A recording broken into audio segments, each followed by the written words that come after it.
pas mauvais, c'était très mauvais. Voilà, exactement. Reprenons.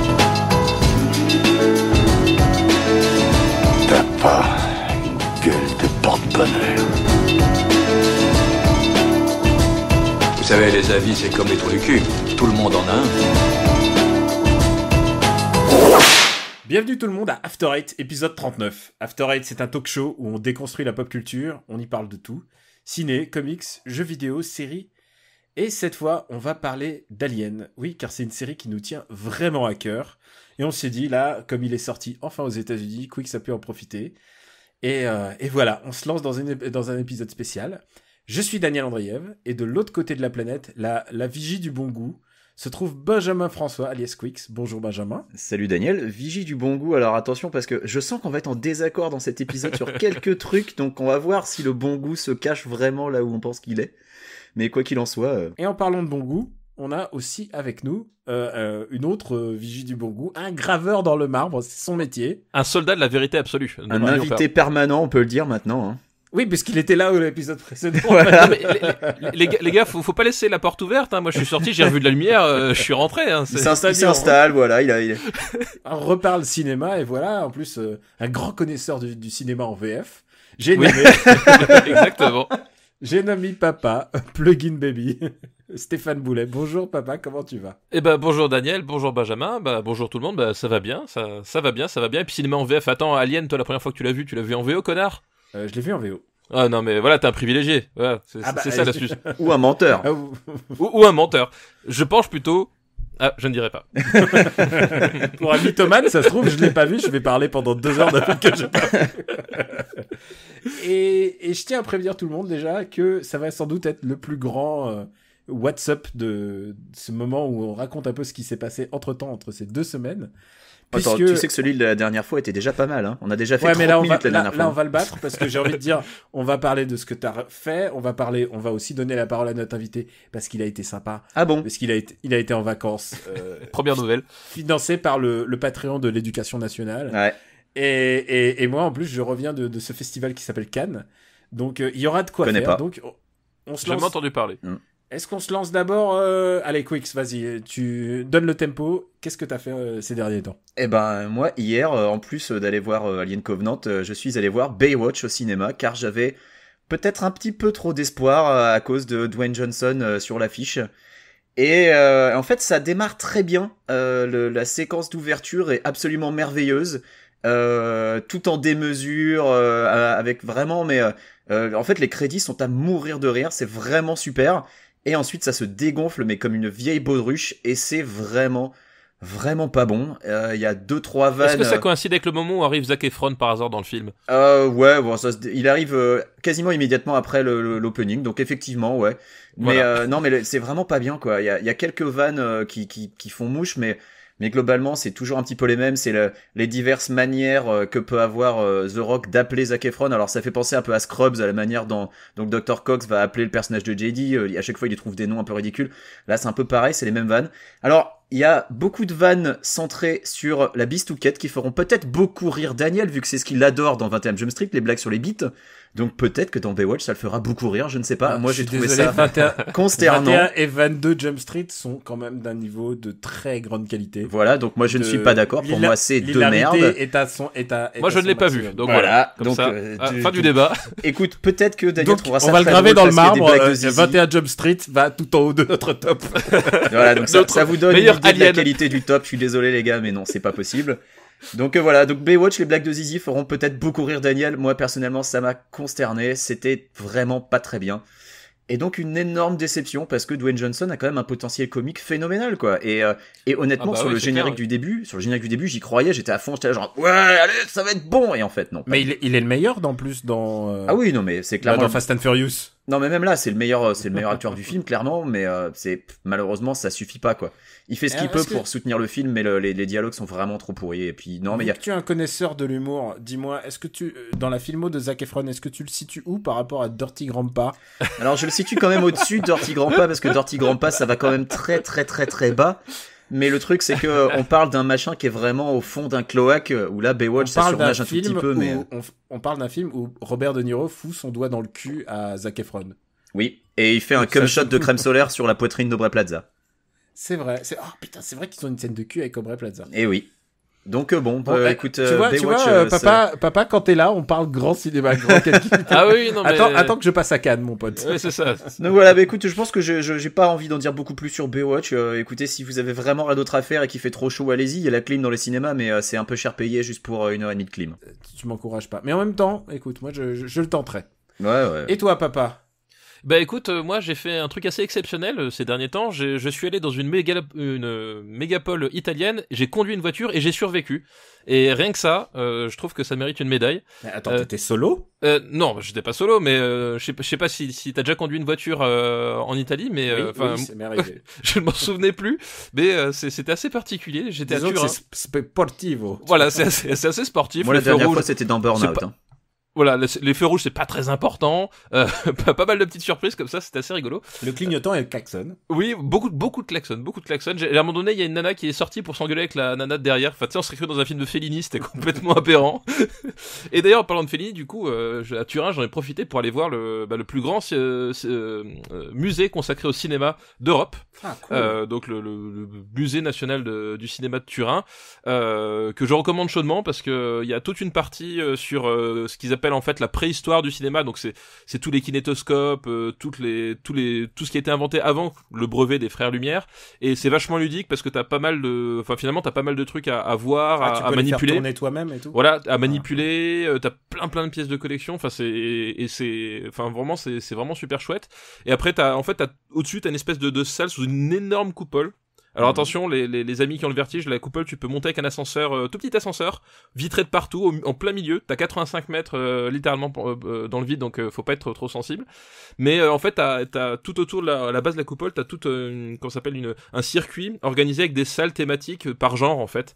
Et donc tu t'arrives dans le genre horreur, bah forcément t'as du Dario Argento, t'as du Mario Bava, t'as le western après, t'as du Kubrick dans la science-fiction, etc. Enfin du coup t'as plein de trucs, t'as aussi des scénarios originaux. Il y a notamment un scénario de Psychose qui m'a fait bien délirer parce que non seulement t'avais la continuité dialoguée, et à côté t'avais tout le découpage avec la caméra qu'il fallait utiliser, l'objectif qu'il fallait utiliser, la valeur de plan. Enfin t'avais tout le détail de ce que proposait Hitchcock lors du tournage. Enfin t'as pas mal de pièces vraiment chouettes à voir. Enfin si t'aimes le cinéma, c'est à voir. Et justement ça fait le lien avec ce qu'on fait aujourd'hui, c'est que du coup dans le lot il y a des costumes de aliens de l'époque, et tu te dis quand même que les mecs ils étaient vraiment balèzes quand tu vois le film, parce que quand tu vois la gueule du costume pas éclairé comme au cinéma, ça a pas du tout la même tronche. Il y a rien de plus intéressant que les making of d'Aliens. Les making of d'Aliens sont fabuleux toujours. Donc du coup le musée du cinéma de Turin, je recommande chaudement. Ah bah écoute, ça me donne envie. Ouais, grave. Bah écoutez, autre musée du cinéma, j'ai été à Cannes pour la première fois de ma vie. J'ai été au festival. Et donc j'ai découvert la valse des badges, tu vois. Alors il y a différentes couleurs. Le rose, c'est un peu le premium, et il y a le super premium, c'est-à-dire le méga star. Je l'ai jamais vu, je l'ai jamais croisé. Et donc moi j'étais bleu. Alors bleu, c'était si tu te lèves tôt, si tu fais la queue assez tôt, tu peux la voir. Mais tu gueules un petit peu parce que t'es en plein soleil souvent. Donc j'ai vu quelques gens, tu sais, genre écarlate parce que genre écarlate parce que t'as fait la queue pour voir un queue, c'est quand même très vraiment dommage. Et donc ouais, c'était mon premier cadre, donc j'avais l'enthousiasme. Les gens avec qui j'étais m'ont littéralement traité comme un noob en général, genre c'est vraiment. Alors que les salons j'en ai fait quoi, mais là c'est très particulier, c'est très particulier comme ambiance. Il y a évidemment, il y avait tous ces badauds et tous ces gens qui ont rien à faire du foot. Les gens blasés qui sont là pour dire t'as vu un film, genre je vais à Cannes, je vais pas regarder du cinéma. On allait même dans faut qu'on dise un truc, on allait même dans le jeu vidéo, on s'est dit ah bah oui. Genre les mecs qui font tu vas à l'E3, ouais, et t'as joué à quoi? Soyons sérieux. Alors moi je tiens à préciser que j'ai fait en tout 6 E3, j'ai jamais touché à un seul jeu, tout simplement parce que je bossais à côté, tu vois. Oui, parce que tu portais une caméra, parce que je portais la caméra et que je faisais des jeux, donc voilà. Exactement, donc oui. Mais voilà, tu vois, par exemple, pas de mon fait. Mon camarade Joe Hume, que je salue, et qui a fait donc le générique de Super Ciné Battle. Qui a fait la voix du générique. Ouais, la voix du générique. Et bah lui, c'était son premier cadre aussi. Et lui, il faisait les marches et tous les trucs et les interviews. Genre, hey Nicole Kidman, comment ça va? Est-ce que vous aimez Cannes? Tu vois, tout ça. Il était beau avec son nœud papillon, dis donc. Il était trop beau, ce garçon. Il est ouf, quoi. Et ouais, lui, c'était son premier cadre, mais lui, il a vu aucun film parce qu'il était, il était posé aux interviews, aux machins comme ça. Ouais, sur le tapis, ouais. Alors moi j'ai eu de la chance, j'ai dû voir au moins 15, je les ai pas comptés, mais au moins genre entre 15 et 20 films. Mais des films en sélection officielle ou des films du marché J'ai tout fait ce à quoi j'ai droit, j'ai pas droit au marché. D'accord. T'as fait la box de The Asylum, j'espère. Hein. Non, alors je vais alors déjà je vais pour notre public à nous, et je sais qu'on a des cinéphiles et je sais qu'il y a beaucoup de gens qui ont réagi au nouveau numéro 1 de Super Ciné Battle des années 2000. Okja est le film que vous attendiez. Okja, c'est le film qui met vraiment tout le monde d'accord en termes de réalisation, en termes d'action, en termes de message. C'est du pur Bougenhou, c'est-à-dire sur plein de layers, c'est-à-dire il y a plein de couches différentes. On peut voir ça comme un film, c'est un Belle et Sébastien finalement. C'est l'histoire d'une petite gamine avec un cochon mutant, tu vois, avec un cochon transgénique. Et évidemment, il y a une espèce de société qui veut récupérer ce cochon pour en faire du steak haché. Et voilà, c'est aussi simple que ça. Et pourtant, il y a plein il y a plein de visions différentes. Il y a une vision presque de la télé-réalité. Il y a aussi des trucs drôlatiques sur les écolos. Des trucs, j'avais pas vu aussi des écolos aussi drôles depuis Problemos. Il y a vraiment, c'est un film passionnant. Et ce qui est cool, c'est que tous les gens qui ont Netflix vont pouvoir le découvrir fin juin. Là, je crois que c'est le 28 juin. Il sera dispo pour tout le monde. Alors moi, si j'en crois l'organisation du festival, c'est pas vraiment du cinéma. Donc tu vois, t'as beau parler, on s'en fiche. Et pourquoi ça? Et moi, j'allais dire, il met tout le monde d'accord, sauf le jury du festival, parce qu'il a pas eu un seul prix, hein. Ah oui, non, bien sûr. Pedro Almodovar avait prévenu dès le départ. Il y a le temps pour Netflix, c'est niet. Voilà. Toi, t'auras que alors que je crois qu'il a récompensé quand même le truc de le thriller qui est Amazon. Donc bon, mais Amazon, lui, je crois qu'il sort par contre. Mais Amazon, oui, ils ont des contrats qui sont, enfin disons qu'Amazon sont moins exclusifs que Netflix par rapport aux distributeurs. En fait, ils acceptent de plier, etc. Alors que Netflix, eux, ils sont beaucoup plus, inflexibles. Donc tu vois, le truc qui serait facile, c'est que Netflix, il suffirait de le sortir dans une salle à Boulogne, ou je sais pas, n'importe quelle ville, quoi, genre. Mais du coup, non. Dans une salle, et du coup, ça devient un film mais à de cause de la cinéma. chronologie média en France, c'était la merde, quoi. Ouais. Voilà, ils s'empêchent de le diffuser sur Netflix pendant 36 mois, du coup, donc pour eux, c'est pas possible. Mais il y a des histoires après, je crois qu'ils peuvent faire ce qu'ils veulent dessus, mais ils se mettent hors la loi du marché français, quoi. Mais après... Après, ils peuvent le sortir partout dans le monde, sauf en France, en fait. C'est ça le truc. Ouais. Oui, c'est ça. C'est ça le truc. C'est ce qui s'est passé pour Divine, d'ailleurs. Ce qui est qu'ils l'ont sorti partout dans le monde, mais pas en France. Et donc, Okja, vraiment très très très bon film. Vraiment, c'est ma reco avant la reco. J'ai vu la fameuse Palme d'Or, The Square, qui est une comédie très noire dans le monde de l'art contemporain avec il y a McNulty qui a un tout petit rôle Jimmy dedans. McNulty. Donc on l'appelle McNulty à vie alors que c'est Dominic West. Dominic West. Qui était impérial. Enfin, il est impérial. Il se fait taper par un singe. Il se fait bien taper par un singe, c'est ça qu'on doit comprendre. Ouais. Non, mais il y a un singe aussi dans ce film. J'adore les films avec des singes, tu vois. C'est mon côté post-Sankukai. Et il y a aussi il y a celle qui jouait Peggy Olsen dans Mad Men, qui joue par contre un rôle un peu plus important. Et c'est vraiment très très noir. C'est une comédie où on fait du mal aux enfants. C'est une comédie où on parle aussi de pas mal de des clochards, enfin des sans-domicile. Il y a vraiment j'ai des gens qui m'ont dit vraiment c'est un film qui me dégoûte vraiment profondément parce que c'est quand même une vision d'un monde riche versus un monde pauvre. Et pourtant j'ai quand même bien rigolé, quoi. Alors moi quand des mecs ils me disent putain, il y a un mec qui m'a clairement dit c'est un film de nazi. Alors oui, quand même. Ah, tu donnes avis, là. Donc dans ma tête, tu sais, moi j'ai un gif de wow, that escalated quickly, tu vois, genre fais... comment on est arrivé de la Suède aux nazis, je ne sais pas. Et tu t'es jamais baladé dans les rues en Suède. Crois-moi, tu te croirais vraiment en pays nazi. Alors là, pour le coup. Merde. Anders Breivik, il sort pas de nulle part, hein. Ouais. Pour le coup, je l'ai fait, Stockholm. C'est vrai que ils sont tous grands et blonds, hein, donc. Non, bon, peu importe. Et du coup, The Square, alors tous mes potes l'ont vu, sauf la team où j'étais en fait. La team où j'étais, je crois qu'il y a une personne seulement qui l'a vu, donc du coup. Mais Hugo l'a vu. Ouais, Hugo il y croyait. Hugo Alexandre, donc ton camarade de MDR, il faut quand même qu'on précise. De MDR, autre expert en comédie. Et oui, et surtout, on a senti la palme, on a senti le potentiel de la palme. Je pensais pas j'ai pas vu tous les films, je suis parti un petit peu plus tôt que la fin du festival, donc j'ai pas vu tout. Par exemple, j'ai pas vu Rodin avec machin, le biopic Rodin, j'ai aucune envie de voir ça. Il y a des films, et à un moment, tu sais, j'ai regardé en fait les prix des billets pour rentrer à la maison et j'ai fait waouh, putain, c'est 40 €. Et si demain je me tape le Sofia Coppola, ça devient 80 €. Je me suis dit, Sofia Coppola ne vaut pas 40 €. C'est cher 40 payé pour €. un film de Sofia Coppola. Et je pense que si j'avais rajouté une journée de plus, alors là, c'était Elle a eu un formidable. prix, hein, remarque. Hein. Ah oui, Elle a eu quoi comme prix du coup mise en scène, je crois. Non. Je sais plus, mais elle a eu un prix. Attends, Ouais, elle a eu le prix de non, elle a eu le prix de la mise en scène, ouais. Voilà. Bah d'ailleurs, si vous avez le temps jusque-là, il est encore temps de regarder la version de Don Siegel avec Clint Eastwood. Hein. Moi, je dis ça comme ça. Ouais, voilà. on peut. C'est quand même, oui, voilà. Mais après, je ne l'ai pas vu. Je peux J'ai pas pas dire. vu, mais voilà. non, mais c'est- Daniel, moi je crois avoir entendu dire qu'il y avait un film que t'avais vraiment détesté et dont tu voulais parler absolument. Ah putain, parce qu'on est dans After Eight, Bah, on quand doit même. détester les choses. bah ouais, on est Et, pour alors, ça. et surtout, ce qui m'énerve de plus, c'est quand les gens font un festival de branlette autour d'un film de merde. Et Ça s'appelle Cannes, tu y étais. Hein. Non mais non, parce que Cannes, en général, quand c'est vraiment pourri, les gens, tu sais, comme le film de Sean Penn de l'année dernière, qui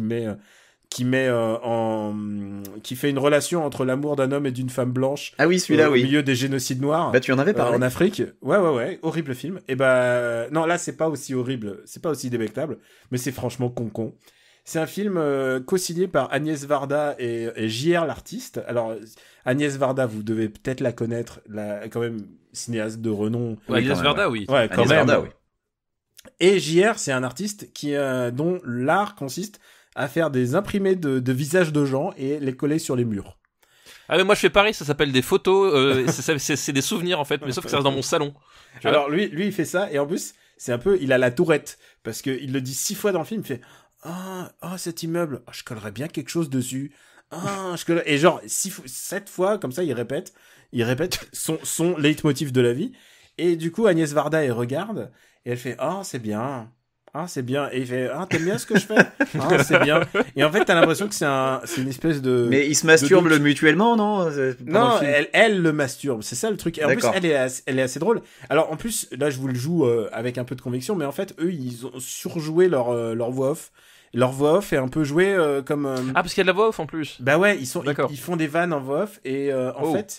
Et en fait, grosso modo, ça ressemble un peu aux voix off dans Top Chef ou dans Cauchemar en cuisine. J'allais te demander si c'était comme la voix off de Mélanie Laurent dans Demain, en fait. Non. Alors, tu sais quoi? C'est à ce niveau un peu de branlette, en fait. Parce que... Mais le Demain de Mélanie Laurent, c'est pendant les 20 premières minutes que ça se branle. Là, c'est pendant tout le film. Regarde. Et donc, il prend les photos des gens, il les colle sur les murs et il leur demande alors, qu'est-ce que vous en pensez? Et les gens sont en général émus de voir leur gueule sur les murs. Ils font, c'est trop beau, j'adore. Ah merde. Et du coup, c'est un truc qui essaie de légitimer l'art de JR. Et à un moment, il y a un bunker de la Seconde Guerre mondiale qui est quelque part en Normandie, qui est éclaté sur la plage. Et il dit, je collerais bien quelque chose. Je fais, putain, mais même sur un putain de bunker, parce que pour moi, c'est quand même du mémorabilia de Seconde Guerre mondiale, quoi. Les blocos, ouais, carrément. Ouais, mais moi, plus... j'ai grandi à Saint-Nazaire, alors les blocos, on en était entourés et je jouais dedans quand j'étais gamin. Après, c'est assez moche. Je suis pas forcément contre l'idée de coller des trucs dessus pour les rendre moins laids, mais ça dépend quoi. Et là, ce qui est rigolo, c'est qu'il y a la mer qui passe et pouf, c'est parti le lendemain. Donc il y a un peu une justice. Et voilà, il se tape les fêtes des voisins, il va avec son petit bus à faire des collages de têtes. C'est vraiment con. Et à la fin, il y a un petit twist, et je spoil parce que c'est le truc le plus intéressant du film. Oh merde, vas-y. C'est que ils vont chez Godard, et ils l'ont prévenu, on arrive, Godard. Et là, il y a toujours, il répond pas. Il répond pas, et en fait, il a laissé un mot sur la fenêtre pour dire une petite référence, une petite punchline que seule Agnès Varda peut comprendre sur le moment. Et Agnès Varda se met à pleurer en disant, t'es vraiment qu'un méchant. Ah merde. Alors, t'es vraiment qu'un sale connard, en ces termes plus élogieux, mais elle est vraiment triste. Et voilà, le seul twist, c'est que ils essayent de aller voir Godard et ils arrivent pas à le voir. Ça dure 5 minutes, c'est à la fin du film. Donc voilà, ça s'appelle Village Visage. J'ai détesté. C'est confondant de bêtises. C'est d'un abrutissement, tu sais, de la galaxie de l'imbécilité heureuse. Voilà, il y a même pas une petite Black Zizi. Il y a même pas de... Non, il y a même pas de Black Zizi.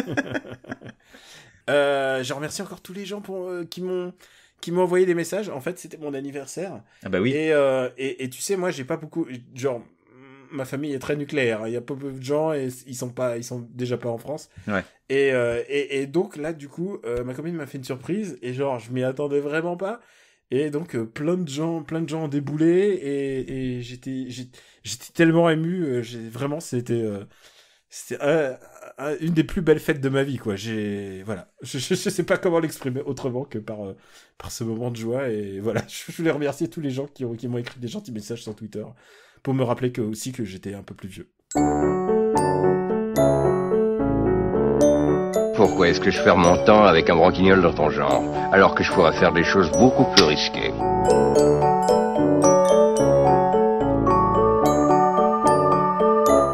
Comme ranger mes chaussettes, par exemple. À l'occasion de la sortie d'Alien Covenant, on s'est dit, on peut pas louper cette occasion de parler d'Alien, qui est quand même une série chère à notre cœur. Me gourge. Tu ne te gourges pas.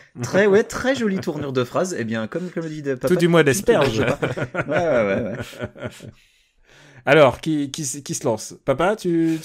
Bah oui, pourquoi pas. Donc Alien, pour resituer, vite fait, film de 1979 réalisé par Ridley Scott, avec Sigourney Weaver, qui était alors une parfaite inconnue, doit-on le rappeler. Et voilà, du coup, enfin c'est un des films qui a contribué à révolutionner l'horreur au cinéma, tout simplement. Et pour moi, ça c'est l'un des tout meilleurs films d'horreur qui ait jamais été fait.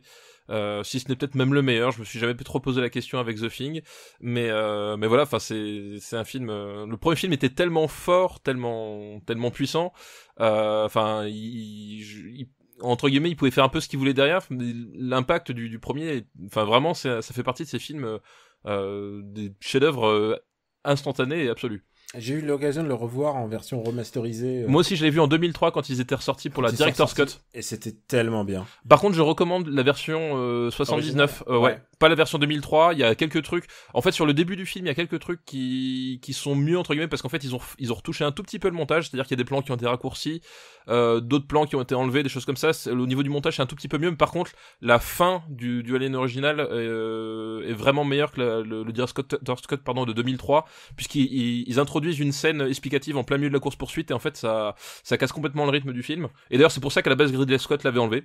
Et mais du coup voilà, donc les deux sont à voir, mais pour moi le Alien ça restera jamais le montage cinéma. Je voudrais parler un peu de la jeunesse du film quand même, parce que c'est un film qui s'est fait dans la douleur et qui a pas été si simple que ça à faire. Un film qui a été écrit par Dan O'Bannon, qui d'ailleurs sortait d'une dépression, allait pas du tout bien parce qu'il devait bosser sur le film Dune de Jodorowsky et que ça s'était complètement écroulé et du coup avait pas très bien passé, oui. Voilà. Et il avait au préalable bossé sur Dark Star que tu as cité il y a pas très longtemps dans Super Ciné Battle.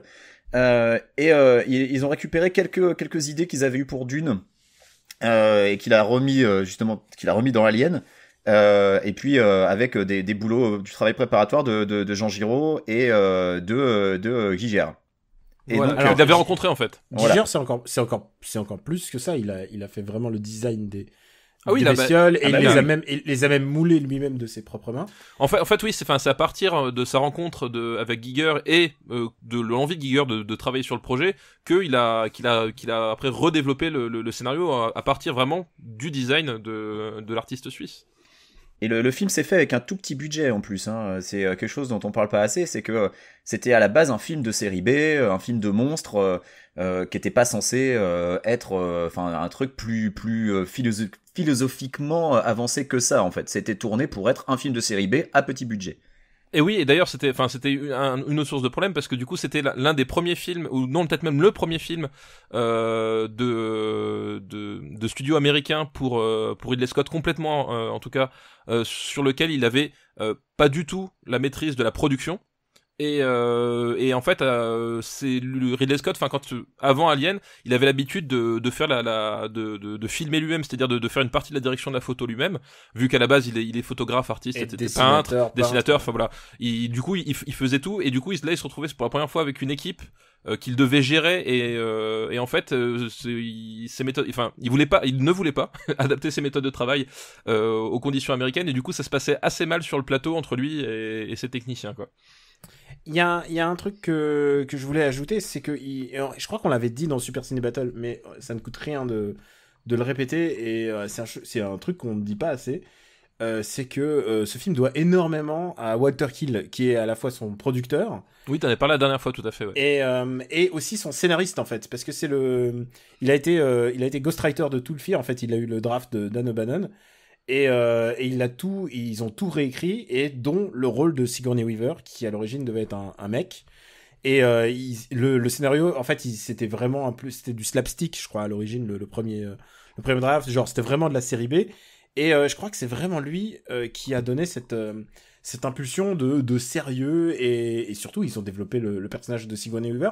Ce qui est le paradoxe du film, c'est parce que elle n'intervient en tant que protagoniste que vers le milieu du film, en fait, si je me souviens. Oui, c'est ça, ouais. Elle descend même pas avec eux dans les combinaisons et tout ça. C'est ça, c'est Oui, que c'est pendant ça. tout le film, t'as l'impression que le personnage principal, c'est le personnage de Tom Skerritt, et que finalement, au moment où il meurt, ça fait un gros choc pour le public, puisque ah bah merde, le personnage principal est mort. Et c'est là que Ripley, justement, gagne en puissance, et que le personnage donc de Sigourney Weaver devient le protagoniste principal.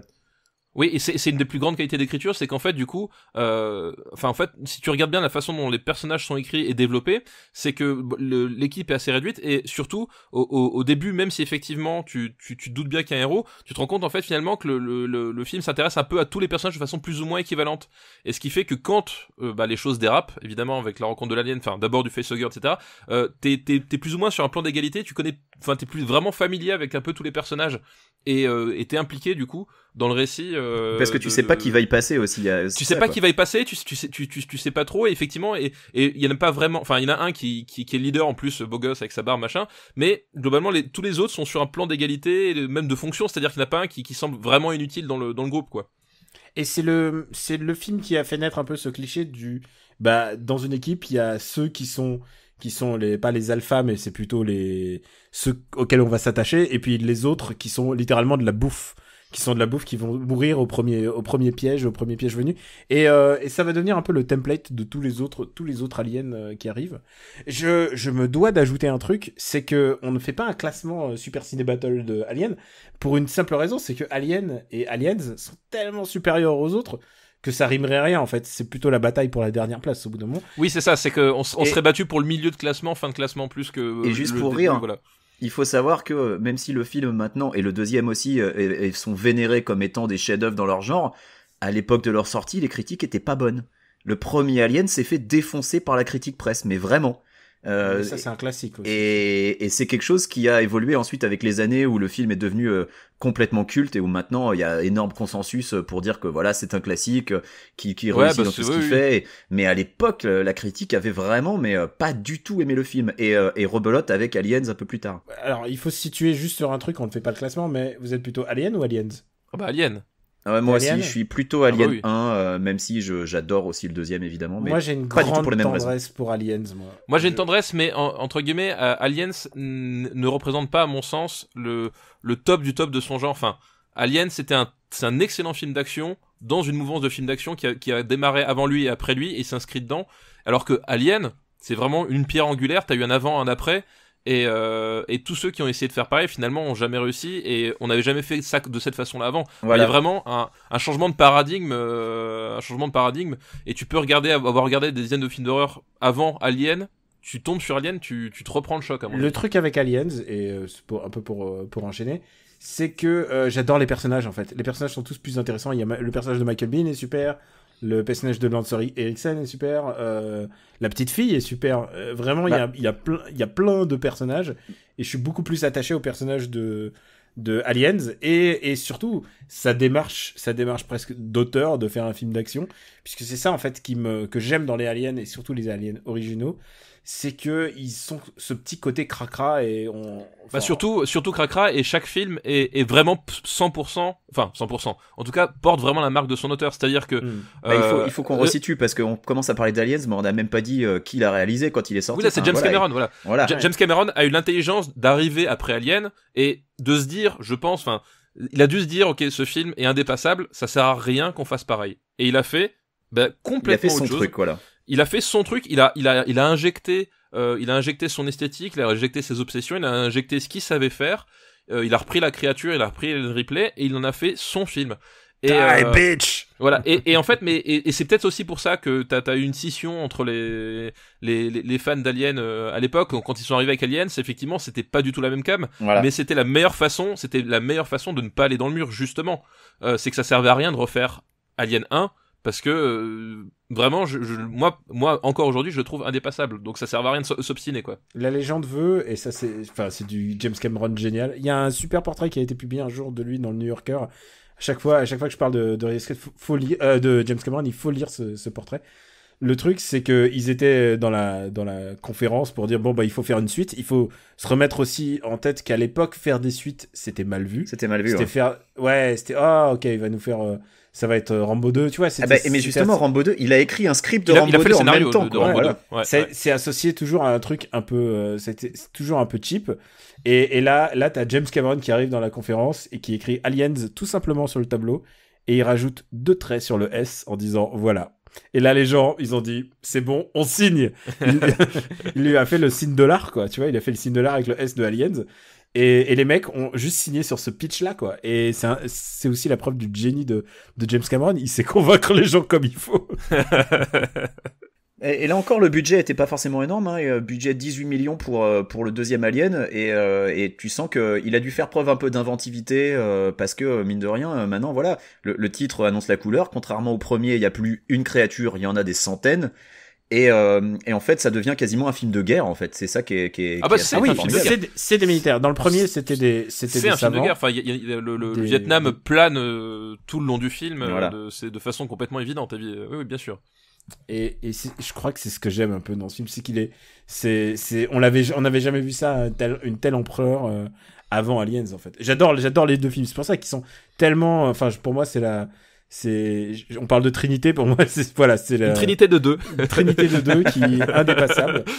C'est comme les tridents à 5 branches, tu sais. Exactement, putain, 10 préférences. Bravo. Un autre truc qu'on n'a pas dit avec les films Aliens, c'est qu'au moins les 2 premiers, ont cette espèce de grain un peu cracra et ont cette patte qui les garde à l'écart des grosses machines hollywoodiennes, parce que c'est des films anglais, mine de rien.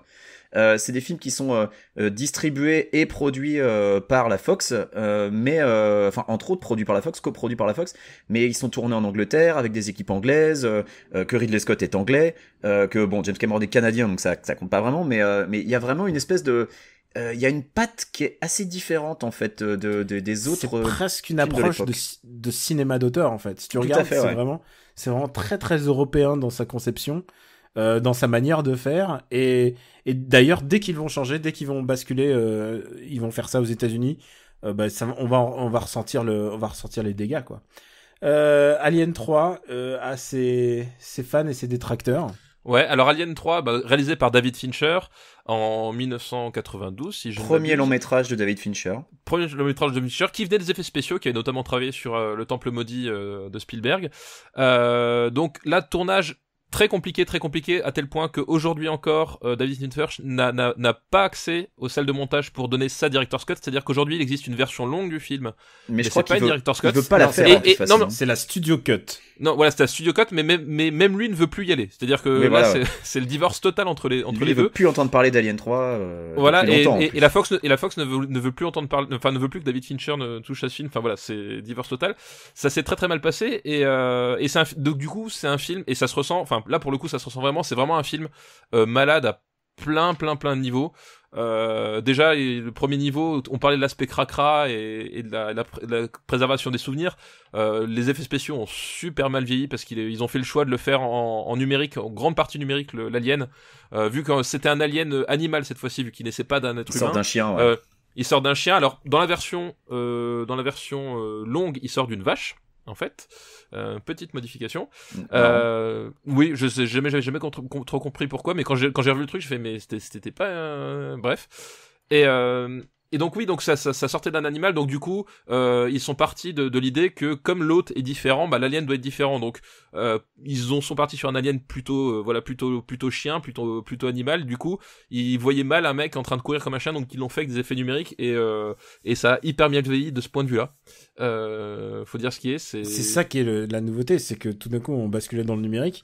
Et avant, C'était en 92, donc on c'était peut- vraiment, enfin c'était l'époque de Terminator 2. Jurassic à Park. l'époque, il y avait Jurassic Park, Terminator 2 tout au-dessus, et t'avais les autres qui se disaient putain, faut qu'on fasse un truc avec, quoi. Et moi, c'est ça que j'aimais aussi, c'est le fait que ça reste quand même un mec dans un costume en caoutchouc. Et donc, on a l'impression, il y a une force là-dedans. Et à partir du moment où tu commences à remplacer ça par des CG, déjà, t'as moins peur, simplement. C'est des films qui font moins peur. T'es désengagé. Moi, ça me désengage du film, quoi. Mais il y a une volonté de revenir un petit peu au premier épisode parce que déjà il y a plus qu'un seul alien de nouveau et puis Oui. ils ont fait table rase de l'épisode 2 parce que à la fin de l'épisode 2 Ripley était pas la seule survivante, on va pas forcément dire qui pour les gens qui n'ont encore jamais vu Aliens. Et Mais puis il là, se en débarrasse fait, de tous les autres. Voilà, c'est ça, au début du 3, Ils se t'apprends qu'en débarrassent fait de tous tous les les autres sont morts et sont morts Et off-screen. ça a quoi. beaucoup énervé James Cameron Ils sont d'ailleurs. morts par Voilà. un incendie. Et c'est aussi pour cette raison que je déteste Alien 3. C'est un film... d'abord, ils avaient décidé qu'Alien 3 se fait avant toutes les... Ils avaient la date de sortie de Alien 3 avant d'avoir tourné le moindre truc. Ah mais le tournage a commencé alors que le scénario était pas fini donc C'est la première fois qu'Hollywood mettait... Enfin, peut-être pas la toute première, mais c'est une des fois les plus notorious que Hollywood se met en avant pour pousser une suite alors qu'ils ont pas mis toutes les pierres qu'il faut pour faire ton film. ils avaient pas de script, pas de réalisateur, ils avaient une date de sortie. Tous les personnages que j'aimais bien du 2, ils les tuent dans les flammes. Enfin, c'est complètement nul. Et puis ça pue le reshooting tout le temps. Sigourney Weaver, enfin, à la fin, elle s'était rasé le crâne. Ça se passe dans un pénitencier de l'espace. Et Dieu seul sait que j'adore les pénitenciers de l'espace. C'est un peu filmé comme un film russe, un peu bizarrement, tu vois, c'est genre un film, tu vois, la grande tradition des films tristes et gris. C'est que un peu j'avais cracra. Moi, je déteste pas Alien 3. Hein. J'ai quand Ah non, même moi non beaucoup plus, de moi je sympathie vais pour même film. le défendre, Alien 3. Mais tu sens que c'est vraiment, et encore, les deux précédents, c'était déjà fait dans la douleur. On sait que James Cameron a eu un mal de chien à travailler avec les équipes anglaises qui étaient constituées de fans du premier Alien et voyant la tournure du deuxième, étaient pas trop contents. Là, pour le 3, je sais pas si Fincher a eu autant de difficultés à bosser avec son équipe, mais il a surtout eu des difficultés à bosser avec le studio, en fait. Avec le studio, ouais.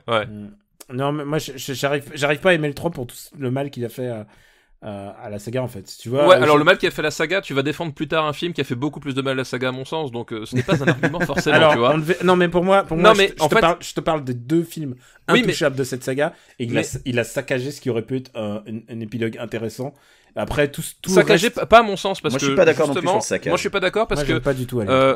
là encore une fois, même si tu sens les reshooting, même si tu sens tous les soucis, etc., ça reste un film qui porte en lui toute la genèse de David Fincher au niveau de la composition des plans, au niveau de l'utilisation de la lumière, au niveau de beaucoup de choses, même des thématiques finalement.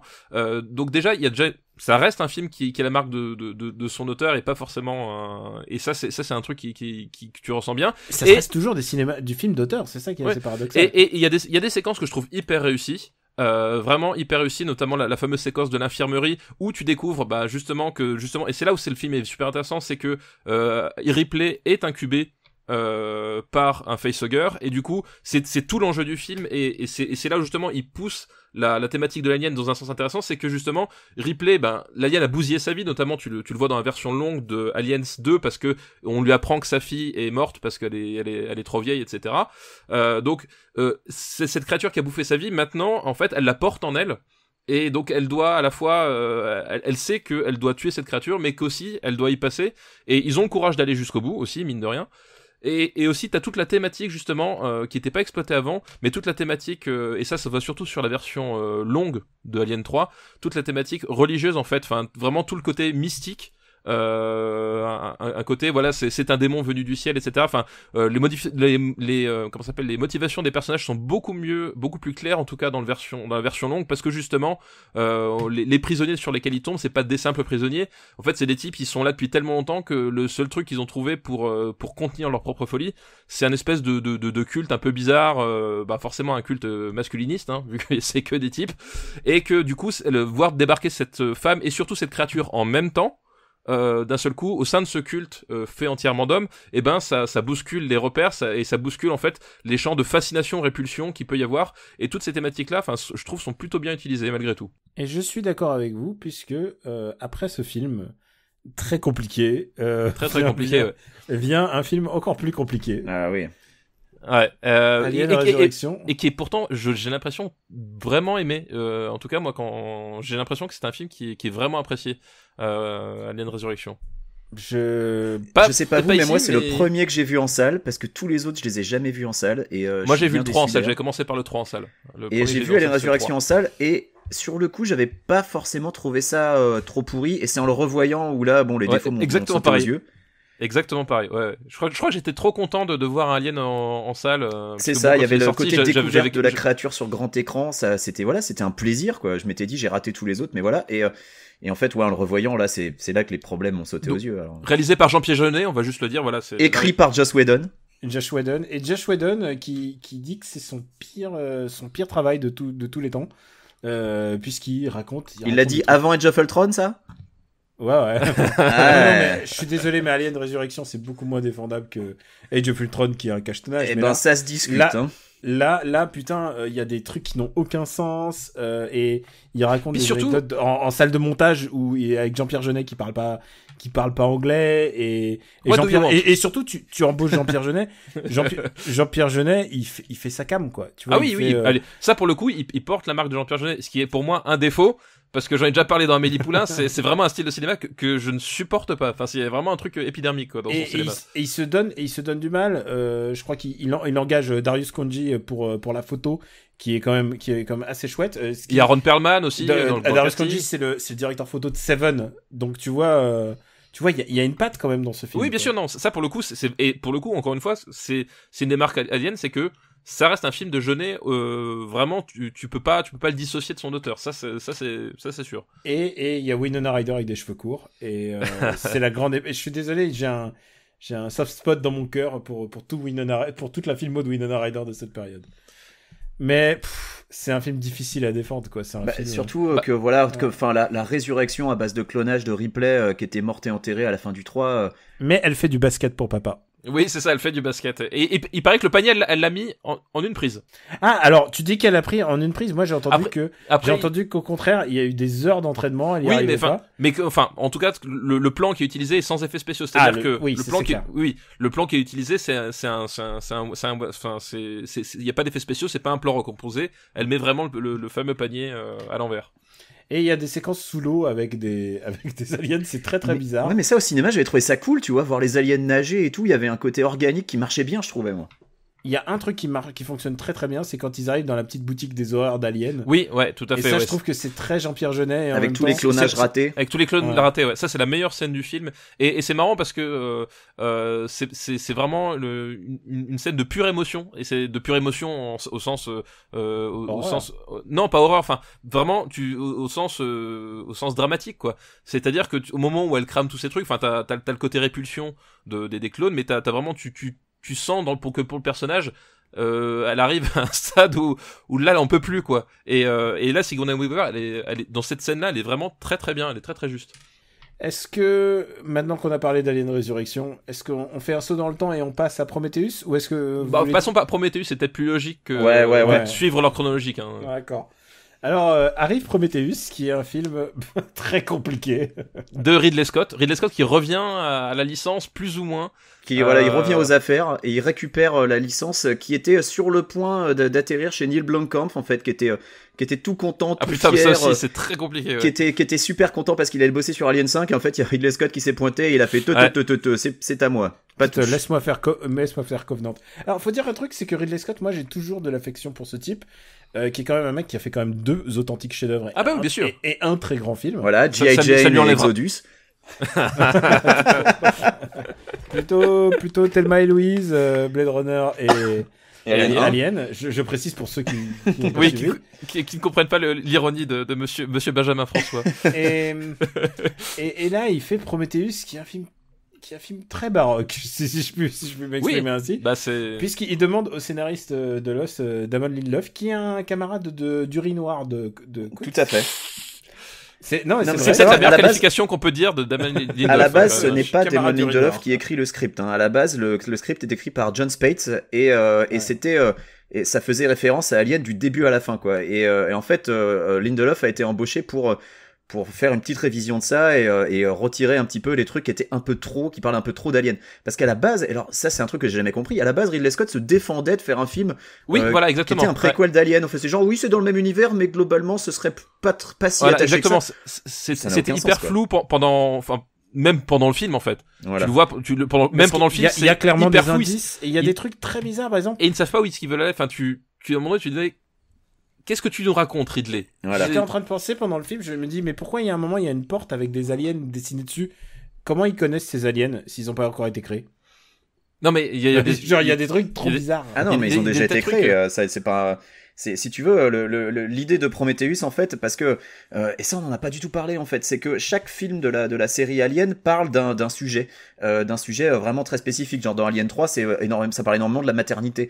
Dans Alien, ça parlait de la guerre du Vietnam. Et là dans Prometheus en fait, toute l'idée de Prometheus, c'est de parler de la création de la vie en fait. Qu'est-ce qui a créé la vie? C'est Dieu et est-ce que la poule vient avant l'œuf? Et Alien Covenant lui parle de la mort en fait. Et c'est ça que je trouve intéressant, c'est cette dualité entre Prometheus et Covenant. Et la mort, sujet qui doit pas mal passionner Ridley Scott parce qu'il a quand même 80 balais le pépère, donc ça doit commencer à lui parler. 79. Attention. Voilà. Donc dans Prometheus, on parle de la création de la vie. Et c'est là que, en fait, le gros problème de Prometheus et de Covenant, c'est que ça donne des réponses à des questions dont personne n'avait besoin d'avoir les réponses en fait. Non mais en fait c'est ça.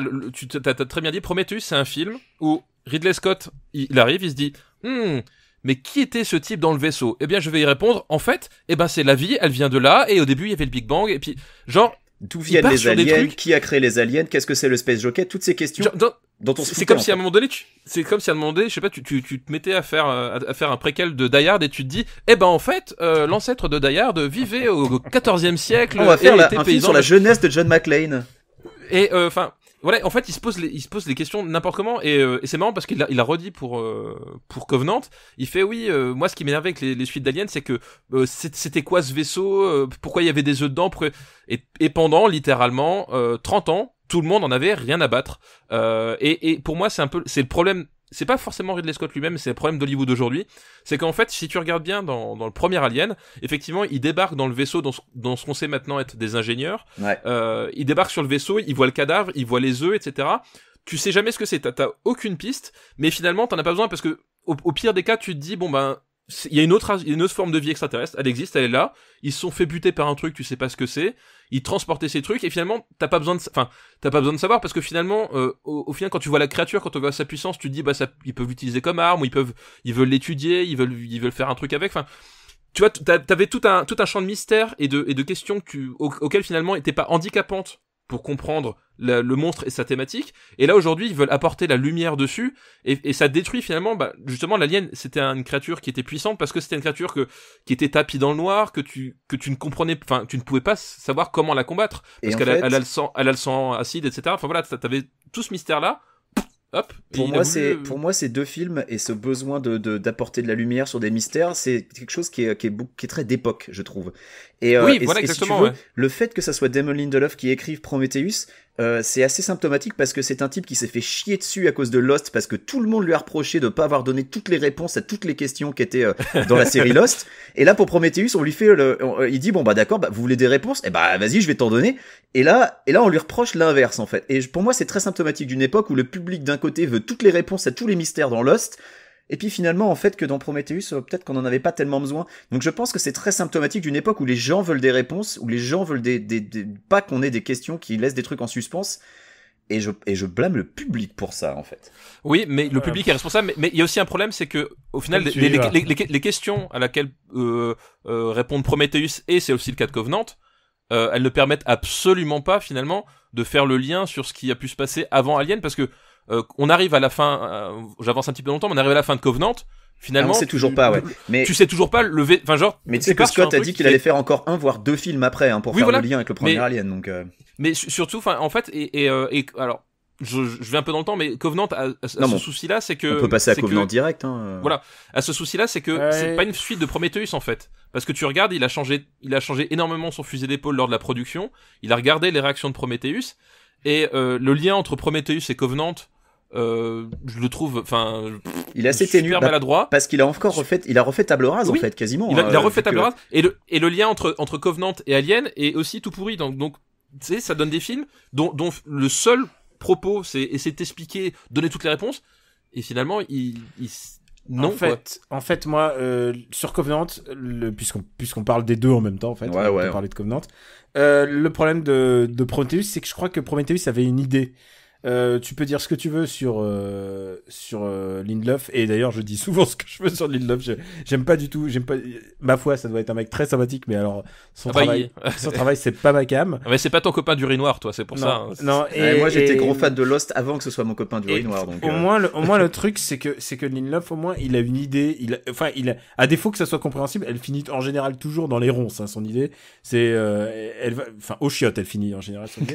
À l'urinoir. Le truc, c'est que c'est qu'au moins il a une idée globale, quoi. Il a une direction, il a une thématique, il a quelque chose, et je comprends ce que voulait faire Prometheus. Je suis pas du tout d'accord, c'est pas du tout ma cam, j'avais pas du tout envie de voir ça. Au moins j'ai vu des beaux décors. La direction de la photo est sublime. Direction de photo, décor, production value, les uniformes, les costumes. Ça y a pas de souci, ouais. Tu sens ça c'est Ridley Scott, il fait vraiment gaffe à ce genre. Voilà, tu sens vraiment l'œil de Ridley Scott. C'est vrai que le 2, la production value, elle est partie au chiottes. Hein. Et Covenant, et Covenant, bah, tu retrouves un peu cette production value, mais il n'y a pas d'idée. Les mecs débarquent sur une planète. Déjà, ils font un remake du 1, suivi d'un remake du 2, et même mieux avec du Kung Fu. Voilà. C'est ça, Alien Covenant. Et alors, mais vraiment. Dis-moi que j'ai tort. Ils arrivent Non, tu n'as pas tort. Non, voilà, c'est exactement ça. Ils arrivent sur une planète qui supposément, ils l'ont passé au scanner. Ils ont pas vu qu'il y avait une piste d'atterrissage alien, à moins de 5 bornes à pied, de là où ils atterrissent. Comment ils l'ont pas vu? Qu'est-ce qui s'est passé? Et surtout, alors, qui sont ces connards? Ce que je trouve fou, ils sont tellement bêtes dans Covenant. Mais ils étaient déjà assez bêtes dans Prometheus, et c'est ça qui est fou, c'est que ce soit dans Prometheus ou Alien Covenant, en fait, on est dans un univers où personne n'a jamais lu La Guerre des mondes de H.G. Wells, parce que sinon il saurait que même si une planète a une atmosphère respirable, ça veut pas dire qu'il y a rien qui va te tuer dedans. Et c'est que je trouve complètement fou, qui était déjà un truc qui était moqué dans Prometheus, c'est que les mecs genre, on peut respirer, vas-y, on enlève nos combinaisons. Dans Covenant, ils en mettent même pas. Dans Covenant, de base, tu fais, c'est respirable, bon, bah, va sortir à poil, on s'en fout. C'est dingue quand même, et ils se font surtout en pareil. plus c'est des scientifiques, c'est-à-dire que ce sont des personnages qui sont censés avoir les connaissances techniques et scientifiques pour répondre à ce genre de problématiques. Dans Prometheus, c'est des scientifiques. Dans Covenant, j'en suis moins persuadé. Dans Covenant, c'est un équipage qui a la responsabilité de tout un tas de colons. C'est ça qui rend leur décision encore plus folle. Et figure-toi, j'ai vérifié suite à une discussion que j'ai eue avec un auditeur du show en préalable. Ouais. J'ai vérifié en fait une partie de l'équipage, ce sont des scientifiques patentés. C'est juste que je sais même pas lesquels du coup. Le début du film est tellement précipité et tellement les personnages sont tellement expédiés que moi non plus j'ai pas compris une seule fois qu'en fait la nana qui finit par exploser le vaisseau toute seule avec le fusil à pompe, c'est une biologiste. En fait, d'accord. Tu ne le comprends jamais. Voilà, tu regardes la fiche technique du film. Tu regardes la fiche technique du film. Elle est taguée biologiste. Il y en a 2-3 autres. En fait, t'as une partie c'est de l'équipage brut, c'est-à-dire des pilotes, etc. Ouais. Et dans l'autre, t'as des scientifiques parce que c'est une colonie. Mais le film ne te l'explique jamais. Bah ouais, pour moi, c'était juste l'équipage et puis les scientifiques. Il y en avait sûrement parmi les colons, mais basta quoi. Les colons. J'étais comme toi, mais on m'a dit l'inverse et j'ai vérifié effectivement. Il y a des scientifiques dedans quoi. D'accord. J'ai aussi un petit souci. Un petit souci. J'en ai plein. La nouvelle Ripley, c'est Catherine Waterston, Waterston même.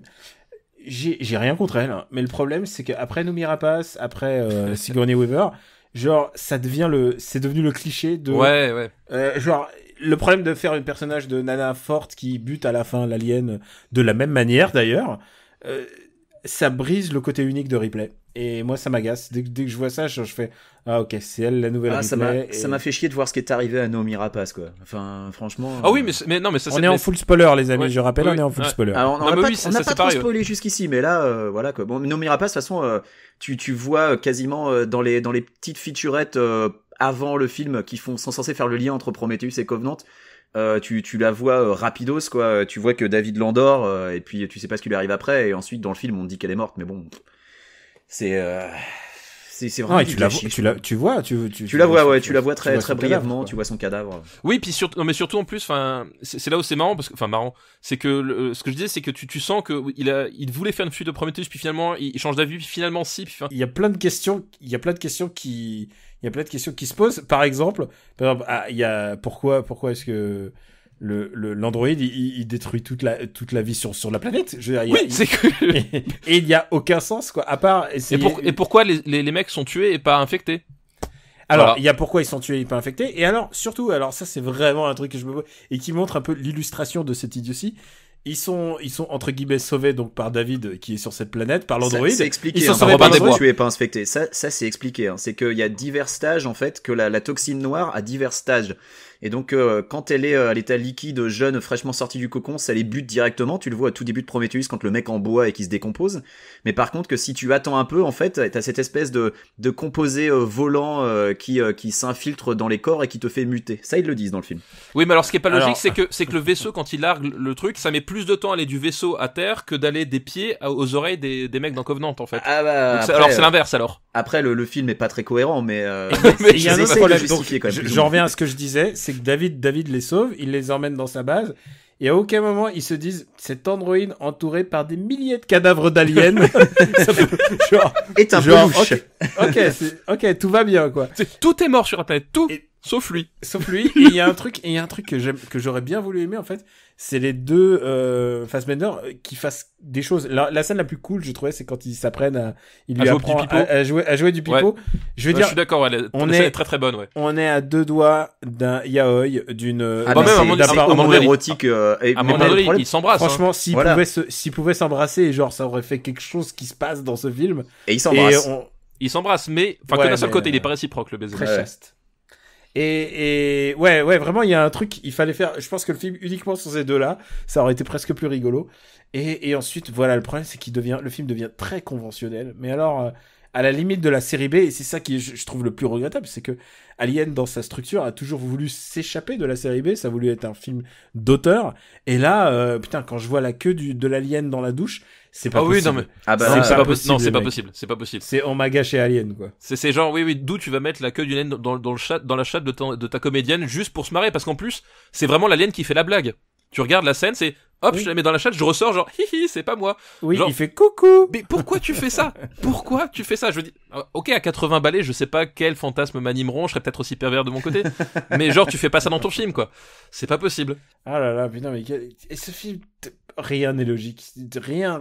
Là, j'expliquais le coup des 5000 cadavres et genre, bon, on va lui faire confiance dans le doute. mais voir l'alien en forme de l'alien en forme de petit wawa, il a des petits waf là, il est ridicule. Ah, et donc du coup tu sens pas le danger parce que c'est une toute petite bestiole qui leur fonce dessus. Et alors, il y a un truc qui me choque, c'est que David, lui, il veut faire la bête la plus ultime, mais il fait quand même une bête qui est obligée pour se reproduire, d'avoir un incubateur, donc un corps humain. Un autre, ouais. Donc c'est pas une bestiole parfaite. Son sang, c'est de l'acide, alors problème si tu dois avoir des transfusions de sang. Genre, et elle peut pas parler, enfin je veux dire, c'est pas une bestiole parfaite, quoi. Il fait un monstre, mais il fait un monstre que... Alors, en même temps, c'est censé être le prédateur ultime, donc les transfusions sanguines, je pense qu'il s'en bat un peu la race quelque part. Ouais. Non, mais tu vois ce que je veux dire, c'est qu'il fait un truc qui est visiblement pas parfait et qui est la déformation d'un esprit malade, quoi. Non, mais donc, après... Est-ce qu'on voulait savoir tout ça? Est-ce qu'on voulait savoir comment il fait? Est-ce qu'on voulait savoir... Parce qu'on voulait savoir que l'alien a été créé, en fait, est un produit dérivé qui a été créé, en fait. Enfin, c'est... Enfin, ça... Ouais, ça... Puisqu'on est dans le full spoiler, j'aime beaucoup la tête de Daniels, donc Catherine Waterston à la toute fin quand elle comprend. Oui. Genre le truc que tout le monde a compris. Que tout le monde a compris depuis 45 minutes. Grâce à un plan, grâce à un plan. Et genre, tu vois, quand t'as deux androïdes identiques, et que tu pourrais avoir des doutes. Et que tu vois pas qui a battu l'autre. Oui. Tu sais quoi, fais un QCM. Ouais. Fais un QCM, genre, qu'est-ce que je t'ai dit là en arrivant sur la planète? Non, puis surtout, mais c'est tellement évident. En plus, mais c'est vraiment, je comprends pas pourquoi Scott l'a tourné comme ça, parce que à aucun moment t'as un doute, tu sais que c'est David, tu sais que c'est pas Walter. Évidemment. Et la seule raison qui coupe le combat, c'était ça. Enfin, je veux dire, c'est tourné de telle manière que tu peux pas avoir un doute. Il y a au moment où ils sont en train de se bastonner avec le deuxième alien qui a pénétré le vaisseau à la toute fin, où tu vois les plans sur David qui manifestement a envie d'en faire le moins possible pour les aider parce qu'il a envie de voir comment ils vont s'en sortir. Enfin, tu t'en doutes que c'est pas Walter, sinon il les aiderait vachement plus que ça. Donc c'est incompréhensible. Pourquoi Scott a fait ces choix-là? La seule satisfaction, c'est je pense qu'il était obligé en fait. Je pense qu'il avait un cahier des charges. Daniel surpris à la fin. Et malgré tout ça, j'ai pas forcément passé un super mauvais moment devant le film. Mais quand c'est elle le plus voit, grave, quoi. Quand elle le voit à la fin, j'ai l'impression d'entendre les boules noires dans Motus, quoi. Mais tu as fait le mauvais choix. Mais malgré tout ça, j'ai pas passé forcément un super mauvais moment. J'ai trouvé qu'il y avait des temps longs, des passages qui étaient un peu longuets. Mais globalement, il y a quand même quelques trucs que j'ai trouvé pas si mauvais et j'ai pas passé un si mauvais moment. Alors ça reste, pour moi, c'est le moins bon des 6. À nouveau, enfin, il y a quand même un certain sens de l'image. T'as des décors qui sont cool, etc. Il y a un savoir-faire, quoi. Par contre, il y a un truc, mais c'était déjà le cas dans Prometheus, mais ça remonte à Gladia fucking Thor. Le montage, quoi. Ah ouais, Putain, le je montage t'allais chez dire ça, Ridley le Scott, montage. c'est plus possible. C'est Qu'est-ce plus qui possible de faire. Enfin, surtout quand tu vois c'est à partir de Gladiator, hein, que Oui, ça c'est à fait partir ça. de Gladiator que ça a commencé. Ouais. Et quand tu vois surtout le travail de montage qu'il y a sur Alien, sur Blade Runner, enfin, c'est des bijoux en termes de montage. Et là, putain, la fin, le début tout expédié, tu comprends rien. Comme on a dit, il y a des personnages, on savait même pas qu'ils étaient scientifiques. Alors voilà, la fin, c'est les plans, ils sont agencés n'importe comment. Puis en plus, enfin, je sais pas vous, mais genre quand il y a le camion avec toutes les particules. Je ne voyais plus rien. J'ai rien compris à cette scène. J'ai rien compris à la scène. J'ai juste vu qu'à la fin l'alien il était parti et que l'autre elle était contente. Mais c'est illisible. J'ai pas compris leur plan. Enfin, pourquoi au début. En plus, t'as une scène d'exposition au tout début où on te montre justement le module terraforming et tout. Et là, t'es genre ouais, ok, donc ils ont un camion, super. Et ensuite, hop, à la toute fin, on te ressort le camion, mais là, il est bloqué par une chaîne. Tout cherchant. Je ne comprends rien. Pourquoi c'est comme ça? Donc ouais, le montage chez Ridley Scott, c'est vraiment plus possible. Enfin, les mecs, presque un film en un an. Ce mec, enfin, il met toute son énergie dans le cinéma. Au moins, je respecte ça. Ah oui, non, mais ça. Et je pense qu'Alien il crèvera la caméra à la main, c'est sûr. Alien Covenant est plus intéressant que Exodus. Certainement. J'ai pas vu Exodus, donc je sais pas. Exodus, c'est plus. Tu l'as vu, papa? Exodus, non, je me le suis épargné, mais c'est les rares que j'ai pas vu. Alors, je vais te dire un truc. Exodus, c'est la Bible Origins. Puisque ça t'explique par le menu de. En fait, Moïse, il était pas fou, il s'est cogné la tête et il a des visions. Et c'est ça qui explique pourquoi il fait tout ça, quoi. En fait, pourquoi il mène. Moïse est un général de guerre dans cette version. Et en fait, la mer qui s'écarte, en fait, il y a une explication scientifique, en fait. C'est la marée. Ah, d'accord. Et de la même manière qu'on te fait chier avec le xénomorphe. Oui, c'est ça. Genre l'origine, on te fait l'origins de la Bible. Mais comme on t'a fait l'origins de Robin des Bois. Putain, c'est vrai, il avait aussi fait son. Oh là là, Robin des Bois. Non, mais tu sais, moi, Ridley Scott, de toute façon, j'ai vu une grande année, et je pense que depuis cette époque-là, je me suis dit, je vais éviter. Avec Didier Bourdon? Ouais, avec Didier Bourdon, avec Marion Cotillard, je me suis dit, je vais, et avec Russell Crowe, je vais éviter certains Ridley Scott, en fait. Tu vois, comme j'avais pas vu G.I. Jane, je m'étais dit, non, celui-là, c'est pas la peine, je pense. Alors, est-ce que vous avez vu Seul sur Mars, du coup? Oui, moi, je l'ai vu, ouais. Alors, Seul sur Mars, franchement, c'est l'histoire d'un YouTuber dans l'espace. Mais Seul sur Mars, moi j'ai beaucoup aimé, je sais que toi non, donc. Ah, moi j'ai trouvé correct sans plus. Voilà, tu vois. Voilà, on a fait la synthèse. C'est l'adaptation d'un bouquin meilleur que le résultat. Oui, comme souvent quand même. Oui, mais voilà, c'est genre il est le kikou, Matt Damon, il est kikou lol devant la caméra. Coucou. Mais il écoute du David Bowie. Voilà. Aujourd'hui, j'ai planté des patates. Et ce que j'ai bien aimé enfin, bien aimé, non, je m'en moque, dans Seul sur Mars, c'est le casting, puisqu'il y avait tout un casting de gens qui jouent à peu près leur rôle, un rôle qu'ils ont déjà joué. Dans Interstellar. Ouais, dans Notamment. Jessica Chastain, elle était dans. Même Matt Damon, hein.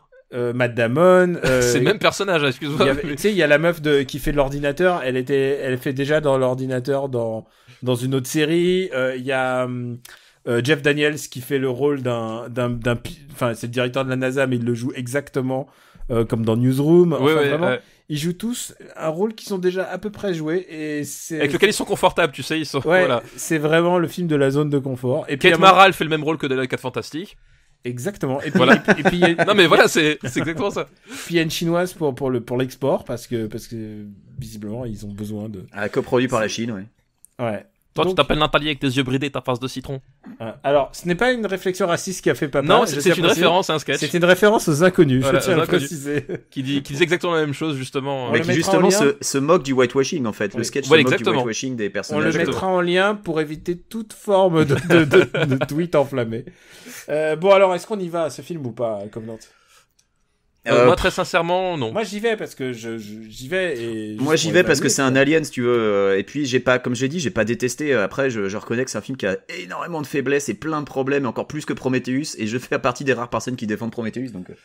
Non, mais en plus, et je pense honnêtement que ça va servir d'autant plus à rien que le prochain qu'il va faire, il va encore se dire, ouais, finalement, les gens ils ont eu raison, je vais rechanger mon truc, et on va nouveau avoir un truc qui va raccorder les wagons n'importe comment, qui aura aucun sens. Il est en train de nous faire une George Lucas. Ah oui, mais George Lucas, il a fait son premier film qu'il voulait, et puis ensuite il a vu les réactions des gens, et il a fait, alors Jar Jar, je vous l'enlève. Non, mais c'est, voilà, et je pense que ça va se finir comme ça. Enfin, je suis prêt à prendre le pari que le prochain, ça va être ça, c'est de nous mettre un truc. Ça va être ni la suite de Covenant, ni la préquelle d'Alien, mais quand même un peu. Et au final, enfin, ça va servir de nouveau à rien, quoi. Moi, j'entends des gens qui comparent Alien Covenant au Alien vs Predator. Je suis quand même pas d'accord. C'est pas un bon film, mais on n'en est pas là, quoi. C'est Et d'ailleurs, pas faudrait qu'on en parle des Alien vs Predator. Alien Moi, vs Predator, bah oui. je préfère Alien Predator à Covenant. Au moins, ça s'assume comme un film débile. C'est... Ah non, Alien non, versus le Predator, deuxième, qui- si tu veux, mais le premier, non. Le premier Alien vs Predator, c'est Paul W.S. Anderson qui s'est dit, oh Ouais. putain, je vais pouvoir faire mon rêve de gosse, je vais faire Alien contre les Predators. Ouais. Alors, c'est Ah pas non, son non, mais pire c'est film, des hein. films- C'est ça Oui. qui est le plus fou, c'est que c'est pas son pire film, Ah non, Paul W.S. c'est Anderson. c'est peut-être C'est honnêtement son film d'auteur. c'est peut-être même son deuxième meilleur film Après Event Horizon. Après Event Horizon, ouais, Je pense même que c'est son Ciao Pantin. c'est son parrain, à lui, voilà. Ah, comme on est moqueur. Mais non, mais vous ce qui est préférez le drôle- 1 ou le 2, là, de Requiem ou le Je préfère le Requiem parce qu'il est vraiment, le Requiem il est vraiment débile, mais vraiment. Il est à commence- mourir il de commence rire, sans débile. Requiem, Il surtout. commence par un enfant qui meurt. Et surtout, on éventre Et des ça, femmes c'est enceintes génial. dans Requiem. T'as cette scène où t'as l'alien qui est dans une maternité et il éventre toutes les femmes enceintes qui sont sur le chemin. Et au moins, c'est vraiment crade, c'est vraiment gore, c'est vraiment idiot. Enfin, c'est Alien contre des rednecks, quoi. Moi, je Et, m'étais fait haïr de toute la salle parce que j'étais plié de rire du début oui, à la moi fin du aussi, film. Et il y avait bien des gens sûr. qui prenaient ça au sérieux et tout. J'étais là, genre, moi, j'étais mort de Non. rire. Tout le monde me regardait avec un regard noir à la sortie. Bon, bah, désolé, les Je gars. pense qu'il y a moins de qualité cinématographique dans le 2 parce que rien que niveau de la production, etc. Mais en tant que film, ça se tient vachement mieux. Ah, C'est mais ça, c'est un nanar complet. C'est ça qui est extraordinaire. Autant le premier, le premier, il a eu le bizarre. cul entre deux Il a chaises. Voilà, c'est ça. Il a le cul entre deux chaises, ouais. Ouais. Exactement. Il a le cul entre deux chaises parce que justement c'est Paul W.S. Anderson et c'est un peu ce qu'il a fait Créant Abyss, c'est-à-dire que il prend un fantasme de geek et une licence parce que ça c'était tiré de comics. des comics. Mm. C'était tiré de comics et mais il veut quand même faire un film qui reste quand même malgré tout grand public mais qui essaie de séduire les fans. Enfin et du coup ça fait des trucs très gênants comme ce combat de catch à un moment donné entre l'alien Predator plutôt que tu vois on parle quand même d'un type qui arrache les colonnes vertébrales à main nue contre un autre qui a de l'acide à la place du sang. Ouais. Et au final, t'as ces deux aspects-là qui sont quand même propices à des effusions de violence pas possibles, sont pas du tout exploités. Et ce qui m'amuse dans Alien vs Predator, c'est que finalement, beaucoup d'éléments du début de Prometheus se retrouvent là-dedans. C'est-à-dire que t'as l'histoire des pyramides et des hiéroglyphes, t'as l'histoire de Weyland qui va lui-même sur place pour essayer de percer le secret. On envoie des scientifiques pour trouver le mystère. Joué par Lance Henriksen en plus, Weyland. Jean c'est par Lance Henriksen pour faire voilà, c'est donc il y a beaucoup d'éléments tu vois dans le côté préquel, ça se pose aussi un peu de la même façon. Et dans le côté séquel, hein, j'ai envie de dire. Oui. Est-ce qu'on les considère, on les considère plus comme canon? Et Non, puis ils le sont pas non. Non, ils sont pas canon. si, Non. si, ouais, je pense que Non, ils c'est sont pas un canon, presque un film canon. Oui, Ah, bien joué, oh. la bonne référence.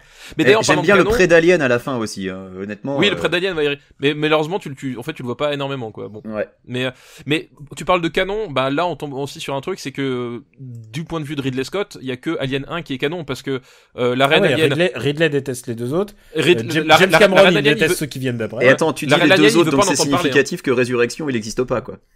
Oui, voilà, c'est ça. Non, mais Ridley Scott, pour lui, il y a que Alien et c'est tout. Et parce que il a dit, et puis ça se voit dans ses films, tu verras jamais la reine Alien, tu verras jamais les éléments qui ont apporté par la suite. Mais Par de toute contre, il y a un façon, truc. la reine alien, ça contredit en fait tout Oui. ce que tu expliquais avec Prometheus justement, avec cette, Oui, avec c'est cette, ça, voilà. Oui, cette, bien sûr.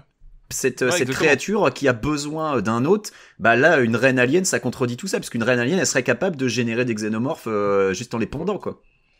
Et aussi un truc qui m'énerve énormément dans Covenant, dont on n'a pas du tout parlé, Vas-y. c'est la séquence d'intro, c'est-à-dire la façon dont Ridley Scott force comme un salopard pour inclure Blade Runner dans la continuité Alien. Ah oui. C'est vraiment Ridley, j'ai peur qu'à la fin de Blade Runner 2049 il y ait un twist et qu'on découvre qu'en fait la compagnie était rachetée par Weyland Yutani et que mais vraiment l'introduction c'est autant dans le Prometheus c'était juste quelques lignes de code, tu sais, sur un écran machin, c'était une blague.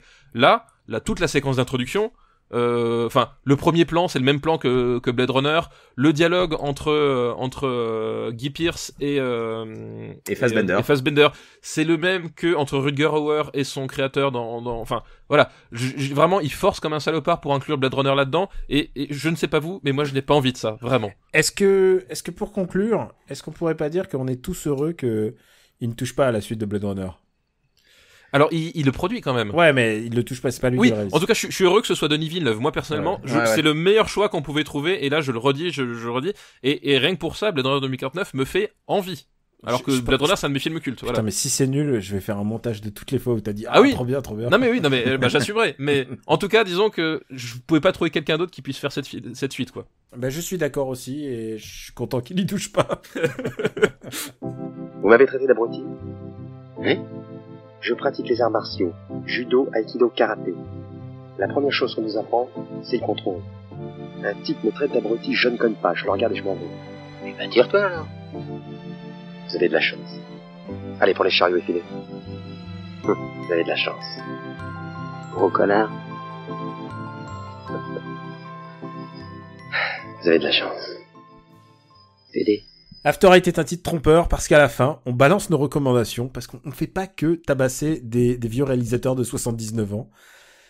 Papa, qu'est-ce que tu as pour montrer que tu...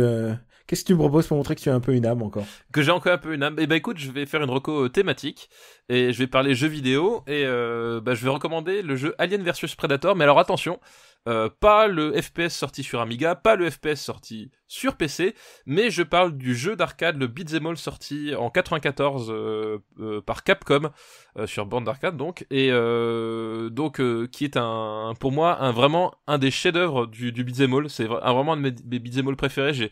J'ai claqué je ne sais combien de piécettes à l'époque dans cette foutue borne.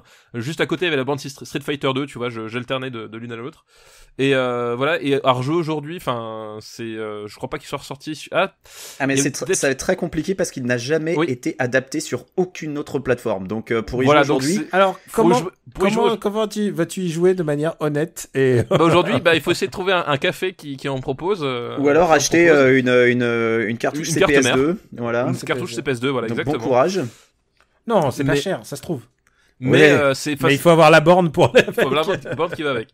Mais tu as une borne en plus. Et j'ai une borne, exactement. Et c'est un jeu que je trouve vraiment, vraiment exceptionnel. Et donc le principe, c'est on incarne des prédateurs qui bastonnent des aliens avec le système de beat'em all à la Capcom. Chaque personnage est vraiment différent. Enfin, même si les listings de coups de base sont identiques, chacun s'appréhende un peu différemment avec leur spécialité, etc. Et petit clin d'œil rigolo, c'est que dans le jeu, on peut incarner le Major Dutch Schaeffer, qui est donc le personnage de Schwarzenegger. Évidemment, c'est pas le visage de Schwarzenegger parce qu'à l'époque, en 94, Capcom avait pas le moyen de se payer la tronche de Schwarzenegger pour leur jeu. Mais au moins, Dutch. Voilà, mais t'avais le Major Dutch Schaeffer dans le jeu que tu peux incarner pour blaster des aliens. Et vraiment, voilà, si vous avez l'occasion, il y a un petit détail, très très grand jeu.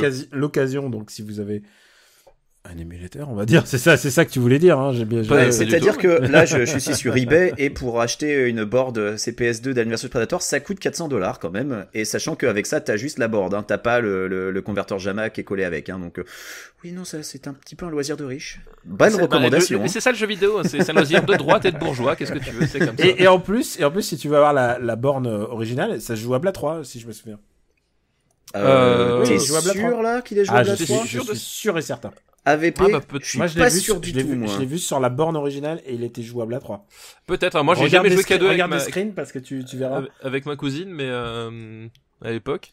Ma cousine, c'est un nom de code ou c'est... Non. D'accord. Non, vraiment. Genre avec ma cousine aux États-Unis. Non, t'as raison, il est jouable à 3, effectivement. Je vois des screenshots là où on voit 3 persos simultanément, effectivement. Pour tout te dire, elle habite sur la Côte d'Azur et en fait, il y a des journées où on prenait exprès le train pour aller jusqu'à Monaco parce que c'était le seul endroit où il y avait la putain de borne. Et on le prenait évidemment en fraudant parce que à l'époque, on n'allait pas dépenser nos sous de la borne pour les billets SNCF. Bah voilà, il fallait garder de l'argent pour pouvoir jouer. Et je me souviens d'ailleurs d'avoir sauté sur un quai alors que les portes s'ouvraient à peine parce qu'on était coursé par un agent SNCF. Tout ça pour pouvoir jouer. Ta jeunesse trouble de jeune racaille. Putain, et tout ça pour pouvoir aller jouer à la borne Alien vs Predator. Mais c'est les tuches en fait. Et la Kaira finit à l'éducation nationale, vous vous rendez compte? Exactement. Mais tu vois, non mais ce jeu, pour dire à quel point il était génial, c'est que je risquais à chaque fois ma liberté, n'est-ce pas, et mon intégrité physique aussi, parce que sauter d'un train qui est pas encore à l'arrêt, je sais pas si c'est vraiment conseillé. Ne le faites pas. Mais voilà. Ne le faites pas, mais en tout cas, si vous avez l'occasion de jouer à Alien vs Predator par Capcom, c'est génial. Et toi, mon ami Quix, qu'est-ce que tu nous recommandes, à part frauder, à part sauter du train, à part aller à Monaco pendant le week-end? Moi, je vais faire court, mais je vais faire une recommandation qui est assez simple à voir légalement. Tu vois, un peu l'inverse. Je vais recommander la saison 3 de Unbreakable Kimmy Schmidt.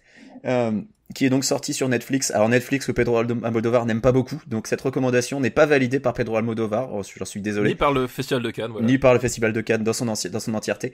Donc la saison 3 d'Unbreakable Kimmy Schmidt avec toujours les mêmes acteurs, donc avec toujours Ellie Kemper, avec toujours Titus Burgess qui est formidable en Titus Andromedon, et toujours avec Jane Krakowski. Si vous avez déjà vu les 2 premières saisons, vous savez à peu près à quoi vous attendre, et je trouve que Kimmy Schmidt fait partie de ces séries qui s'améliorent de saison en saison, un peu comme 30 Rock à l'époque. Ça n'atteint jamais, je trouve, le génie comique de 30 Rock, parce que 30 Rock, ça n'a pas vieilli, et ça aussi c'était une de mes recos à l'époque où je me les étais tous faits.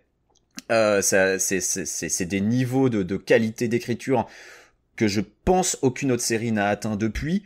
Mais Kimmy Schmidt c'est très très bon, et voilà, cette saison 3 est à mon sens encore meilleure. Il y a toujours John Hamm dans un petit rôle de pasteur complètement starbé, qui est la raison pour laquelle Kimmy a passé son adolescence enfermée dans un bunker. Donc voilà, c'était ma petite reco, c'est du Netflix, c'est facile à regarder, jetez-vous dessus, ça reste très très bon. Après, si vous n'avez pas aimé les 2 premières saisons, vous n'aimerez pas la saison 3, donc ce n'est pas la peine de perdre votre temps dessus. Voilà, Daniel, à toi. Eh bien, moi, je recommanderais un film, et oui, il y a une manière légale de le voir aussi. C'est un film qui s'appelle The Edge of 17, de Kelly Fremont Craig, et c'est le difficile tournant de la vie qui sont les 17 ans pour la jeune héroïne qui s'appelle Nadine, jouée par Hailey Steinfeld, que peut-être les gens ont vu dans Pitch Perfect 2. Et ouais, c'était la petite nouvelle dans Pitch Perfect 2. Et c'est un vrai beau film sur l'adolescence, à la fois entre le comédie et le drame, à ce moment où la moindre décision devient catastrophique, où tous tes parents sont en opposition à toi. C'est vraiment bien joué, et le coup de génie, en fait, je pense, de cette comédie, à part d'avoir Hailey Steinfeld qui est vraiment une très très bonne actrice, je pense qu'elle va faire une très très grande carrière, c'est d'avoir Woody Harrelson en prof. Et Woody Harrelson en prof, il en a rien à foutre. Et en fait, il joue ce prof dédaigneux. Il a les meilleures punchlines de l'univers. La meuf, elle lui arrive, elle arrive dès le début. Elle dit, écoutez, je vais me suicider. Voilà, je voulais vous le dire parce qu'il faut au moins qu'une personne le sache. Et il dit, justement, moi, j'étais en train de rédiger ma lettre de suicide. Et il lui lit. Et il lui lit une lettre imaginaire. Il dit, j'en ai ras le cul de tous ces gens qui viennent m'interrompre pendant que je bouffe. Donc, je pense que si tu aimes à la fois les films d'ado, les films avec Woody Harrelson, les films où Woody Harrelson joue les badass. Ah, attends, je regarde tous les films avec Woody Harrelson. J'ai même regardé les Hunger Games rien que pour lui, donc tu vois. Alors, écoute, c'est Woody Harrelson qui est prof et qui est badass. Est-ce que je pouvais pas mieux tu me l'as te vendu. vendre Alors, le film. Hailey Steinfeld, pour les gens qui la remettent pas, qui n'ont pas forcément vu Pitch Perfect 2, c'était la gamine dans True Grit. Si tu veux, la môme, à 14 ans, elle avait déjà joué avec les Cohen. Donc je pense que oui, effectivement, elle a de l'avenir. Hein. Elle a de l'avenir. Et le film est disponible. Alors, évidemment, comme c'est un bon film, il n'a pas eu une bonne sortie. Enfin, il a une sortie DVD, VOD. Voilà. Il n'est pas sorti en salle en France ? Non, c'est vraiment triste. Et surtout avec le super bon bouche à oreille qu'il a eu. Je ne comprends pas comment ce film n'est pas sorti. Voilà, mais si tu veux l'avoir sur MyTF1 ou sur une autre. Mais parle-en au jury du Festival de Cannes et à Xavier Beauvois. Tu sais, ces gens qui aiment les salles obscures et qui veulent défendre cet endroit merveilleux qu'est le cinéma où les films ne sortent pas. J'adore les films. J'adore voir les films au cinéma, mais je trouve ça tellement navrant que ce genre de film ne sorte plus. Ça me rappelle quand on allait voir les comédies US, on allait les voir à l'UGC Orient Express parce que c'était le seul cinéma qui les passait. Ben ouais. Paris, il restait 1 ou 2 semaines. Et du coup, j'en profite pour recommander Okja aussi à nouveau parce que Okja est vraiment super. Les 2 films Netflix étaient vraiment super. Alors, il y a plein de Okja, il sort le 28 juin. D'accord. Et le film de Noah Baumbach, c'est encore un peu plus tard, il n'y a pas de date. Et c'est vraiment c'est 2 chouettes films à leur niveau. Le film de Noah Baumbach, c'est une histoire c'est une famille dysfonctionnelle de juifs new-yorkais dont le père joué par Dustin Hoffman est extraordinaire. C'est vraiment du très très bon cinéma. C'est le meilleur film de Adam Sandler et de Ben Stiller depuis très longtemps. Merci d'Adam Sandler, là, d'un seul coup, tu vas non, mais tu l'as aimé dans Punch Drunk Love? Oui, voilà, mais c'est le Adam Sandler de Punch Drunk Love. D'accord, celui qui avait disparu. Celui qui avait disparu. On avait remplacé par son jumeau maléfique. Ouais, qu'on avait remplacé. On l'avait remplacé par le Adam Sandler d'avant Punch Drunk Love, en fait. En particulier par celui de Pixel. Oh là là, quelle horreur. Putain, et je l'ai vu en plus. Quel horrible cauchemar. film. qui est inimaginable merde. Voilà, mais non, voilà, c'est un bon film. Oh putain, j'ai fait 3 recours en un. Allez, c'est le moment de balancer le générique, sinon il va tourner pendant 3 heures. Ouais. Dis-moi, Quix. Non, alors, place à notre invité surprise. Ouais, enfin, en même temps, maintenant, il fait un peu partie de la maison, tu sais. C'est plus la peine de lui filer les honneurs d'un invité. Tu es officiellement. Allez, on va l'introniser. Mets-toi le genou à terre, comme dans. Exactement. Comme dans Arthur. Maintenant, Arthur les auditeurs vont nous Pargherici. demander un épisode où papa sera pas là. Les auditeurs diront, mais il était malade. Qu'est-ce qui se passe? Pourquoi il était pas là? Qu'est-ce qui se passe? Oui, c'est vrai. Mais Je suis à genoux en train de préparer pour l'adoubement. Tu c'est vois. un peu le 3e animateur d'After Eight maintenant. Tu es désormais After Eightos. Voilà. Merci beaucoup. Oh merci Senpai, merci Senpai. Je te fais After Eightos. Est-ce que tu pourrais mettre une musique de couronnement si tu veux, un peu pompeux derrière? Ouais, je mettrais la salle du roi de la montagne. Ah voilà, très bien. Très bien. Bon, alors, où peut-on te retrouver, papa? Oh bah évidemment sur Super Ciné Battle. Quel super podcast! Si Quel tu pourrais super nous en podcast. parler. On poursuit les années 2000 actuellement, donc plein de bonnes choses, j'espère, n'est-ce pas Daniel, choisis bien tes listes. Bah attends, là ça va, on a cartonné, depuis 2 émissions on a remonté le niveau quand même. Voilà, puis Gamecult, sur Twitter, @gkpluginbaby, puis sur Sens Critique, plugin papa. Voilà. Et toi, Quix, je crois que on peut te retrouver sur les listes de En Marche pour Los Angeles. Exactement. Et n'oubliez pas d'aller voter d'ailleurs dans quelques jours. Ou ce que vous voulez. Ah bah vous faites ce que vous voulez, mais après si vous avez pas envie d'une assemblée nationale grave, vous savez ce que vous avez à faire. Sinon oui sur Twitter. Je suis pas d'accord avec. Non, je déconne. KWYZ sur les forums de Gamecult, sur afterite.fr et puis voilà. Et tu sais que c'est pas anodin si j'ai dit ça, c'est que j'ai un pote qui est à l'étranger, il reçoit toutes les lettres donc parce qu'il flatte vraiment les mecs à l'étranger, les électeurs. Non attends, moi aussi je les reçois. Oui. C'est pas qu'il les flatte, c'est qu'il les spamme. On se fait inonder d'emails de tous les candidats et c'est insupportable. Et ce qui est génial, c'est que vu que En Marche n'est pas une marque déposée, ils marquent tous En Marche dans le truc. Et je crois que mon pote il en est à 6 listes En Marche ish, tu vois, genre. Ouais, non, c'est moi le mec de En Marche. Non, c'est moi le mec de En Marche. Et du coup, si lui il veut voter pour En Marche, il va voter En Marche. Mais lequel des 6, lequel des 7, tu ne sais pas. Et là, il en a reçu un mail aujourd'hui. Il me l'a renvoyé. Il m'a dit non, je tiens à vous dire que moi, je suis la seule candidate à doubler En Marche. Genre, pourquoi plus que les autres, on sait pas. Mais voilà, c'est la merde aussi pour voter à l'étranger. Même chez nous, c'est pareil. Voilà.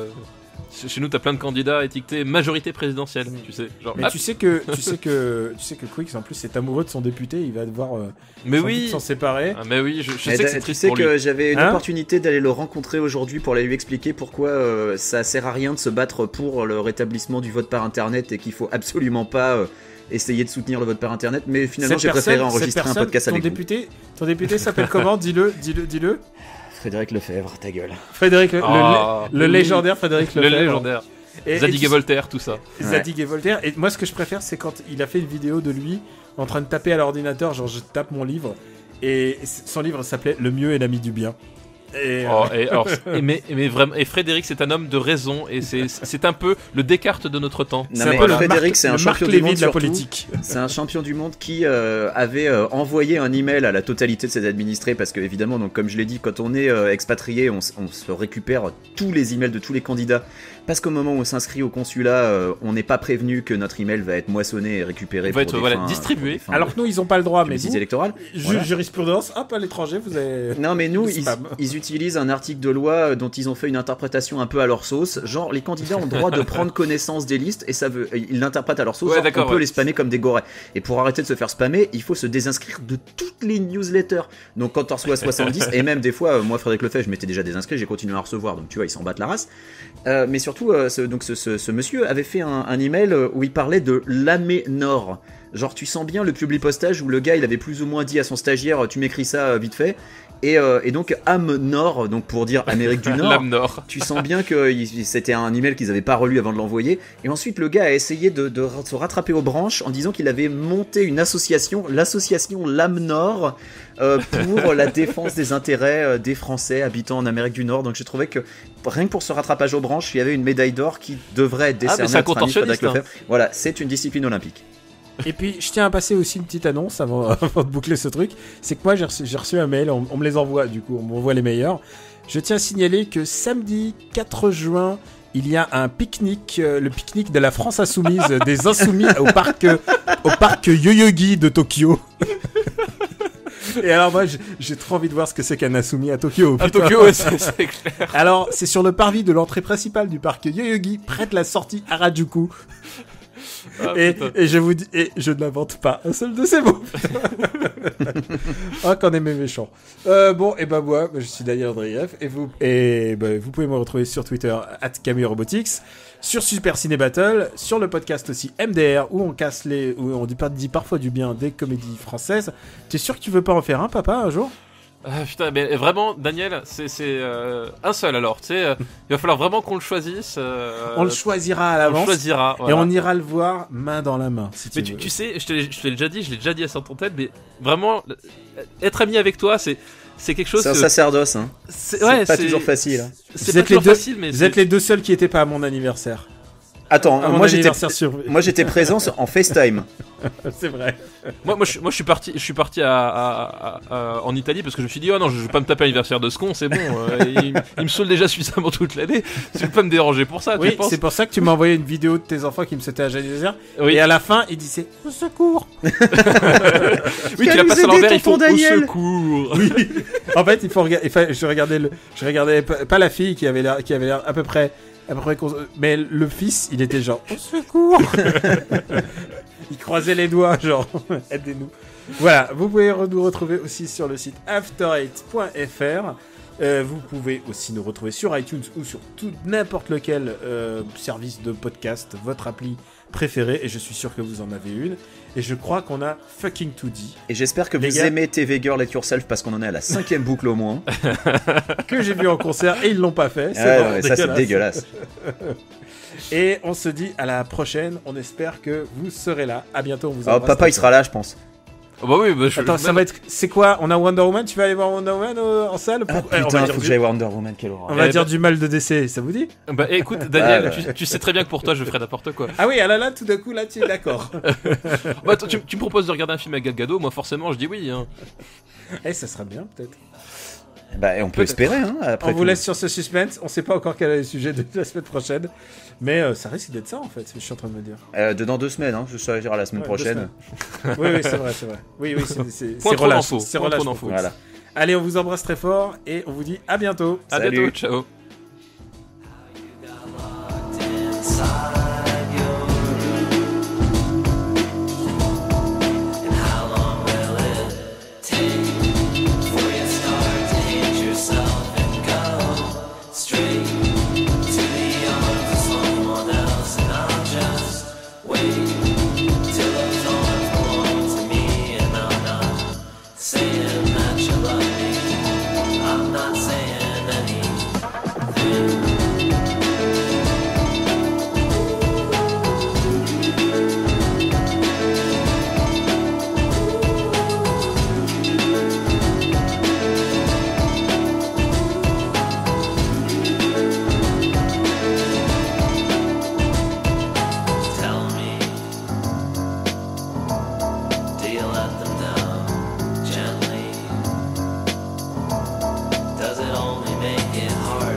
C'est vraiment nul. Je sais que j'aurais pu ajouter un truc pour toi, papa. C'est que j'ai rencontré Abel Ferrara en vrai. Oui, je sais, mais j'ai vu sur Twitter. J'ai vu. Et Mon idole. Abel Ferrara a fait un documentaire sur Abel Ferrara qui fait des concerts. Non mais après les gens ils aiment nous dire ouais non mais Abel Ferrara c'est pas du tout de la branlette, t'as rien compris. Enfin, excuse-moi, on est en plein dedans. Et tu sais quoi, voilà, son documentaire, je sais plus comment il s'appelle, mais tu sais quoi, il était presque touchant parce qu'il avait absolument rien à dire à part Abel Ferrara. Il est avec 2 icos et il fait une tournée à Toulouse et à Paris. Et ce qui est intéressant, c'est qu'il y a la nouvelle femme d'Abel Ferrara qui est moins âgée que vous deux, je dirais. Donc il y a un gros écart, mais en même temps elle est russe, tu vois, donc je devine un peu le schéma de la nana que ça peut bien. Oui, tu te doutes que c'est l'amour qui motive ce couple, c'est ça? Ah non, elle a une belle petite maintenant. Non, vraiment Abel Ferrara a l'air amoureux. Ah bah oui, lui, oui. Ça j'en doute pas. Ouais, elle fait les chœurs à un moment, elle chante tellement mal, mais putain, on dirait la bêcheuse dans les Spice Girls, quoi. Tu sais, celle qui chantait pas. Ouais, alors tu sais, moi j'ai différencié pas les Spice Girls. Victoria, voilà. Bah, c'est pas dur. Il y a celle qui avait fait des films érotiques, il y avait celle qui avait une tronche de bébé, il y avait la sportive, il y avait la Renoir, et il y avait celle qui chantait pas. Oh putain, vous êtes tellement des fins connaisseurs, les gars. Je suis pas du bon level là. Et t'étais quelle Spice Girls, Quix? À peu près toutes, moi, sans discrimination. Ah ouais, tu les aimais toutes? Ah ouais. Moi, j'étais très. En fait, c'est bizarre parce que comme tous les cons, j'aimais bien Victoria au début, jusqu'à ce que je remarque qu'elle chante pas et qu'elle a pas de talent en fait. Mais un peu comme tout, en fait. Oui, alors on parle de Spice Girls quand même. Ce sont les Franck Dubosc de la chanson, attention, monsieur. Daniel va nous faire une révélation. Il y en a une qui chante bien. Non, mais ce que je veux dire, c'est que tu peux pas nier l'impact du groupe. Ah non, mais je ne nie rien de tout ça. Non, mais on dit tout ça, on dit juste qu'elles savent pas chanter, ça n'a rien à voir. Je suis désolé, Mel B a vraiment du talent de. Mel B, elle a fait quoi depuis d'ailleurs? Bah, elle a fait des albums solo et ils sont pas mal. D'accord, eh bien nous te laissons seul responsable de cette affirmation. Non, vous êtes nuls. Vous êtes pas digne d'être des analystes de la pop culture. Vous êtes pas digne d'After Eight. De la pop culture, oui. Nous, on est sur la bonne pop culture, excuse-nous, voilà. C'est pas parce que ça fonctionne que ça doit être bien, tu vois, ça n'a rien à voir. Ah, attends, je confonds, Mel B ou Mel C, je crois que c'est Mel C. Mel B, c'était Scary Spice, c'était la Renault à Mel B. Ah non, moi je suis Mel C, voilà. T'es Sporty Spice. Sporty Spice. Et elle chantait vraiment bien, elle avait vraiment un beau timbre de voix et son album solo était vraiment pas mal. D'accord, eh bien, écoute, et tu vois, si c'était moi qui faisais le montage, et ben là... il y aura un morceau de Mélanie C. J'aurais rajouté un petit morceau de Mélanie C, celui qu'elle a fait avec T-Bone de TLC. Sache que je suis capable de vous l'infliger. Mais il est super ce morceau, j'adore ce morceau. Oui Daniel, c'est bien, tu aimes aussi PNL, tu vois, comme toi t'as pas une référence non plus. Non mais attends, TLC c'est super, attends, arrête. Moi TLC, si tu veux, ce que je préfère dans TLC, c'est quand Michael Keaton fait tous ses dialogues avec des phrases de TLC dans The Other Guys. Oui. Voilà. Ah, une autre comédie qui nous sépare. Non, je déconne. Celle-là, ça. Ah non, The Other Guys, ça défonce. C'est bien, elle vous sépare de moi alors en tout cas. T'as pas aimé The Other Guys? Ah non, j'ai trouvé ça nul à chier. J'ai trouvé que le début était bien, les 15 premières minutes. Moi j'ai ri à une seule blague, c'est la blague où ils sont au cinéma et ils font oh putain, il nous a encore eu. Et voilà, c'est le seul moment où j'ai rigolé du film. Moi, c'est les 15 premières minutes qui m'ont fait rire. Mais j'ai tout aimé. Je te conseille Agents Spéciaux, c'est une comédie que je déteste, mais Quix adore. Ah non, j'adore pas, j'ai dit que c'était rigolo, toi t'as détesté. Ah non, il a dit, putain, il a recommandé. Oui, j'ai trouvé ça sympa. Tout le public d'After Eight, genre il y a vraiment 20 000 personnes qui sont allées voir le film en salle en même temps et ils ont dit, mais Quix, t'es fou. Alors c'est faux, il y en a pas un qui a dit ça, il y a juste Daniel qui a dit qu'il a détesté. Non mais surtout je vous vois venir les mecs. Je vous vois venir manœuvrer là pour m'obliger de regarder des comédies de merde là, pour pouvoir vous départager. Je vous vois votre mauvaise influence. Honnêtement, je t'oblige pas à regarder Central Intelligence, t'as pas besoin. Moi j'ai trouvé ça sympathique parce que Dwayne Johnson, donc le capital sympathie toujours. Mais par contre, tu peux regarder 21 Jump Street et 22 Jump Street pour te rendre compte à quel point Daniel n'est pas fiable.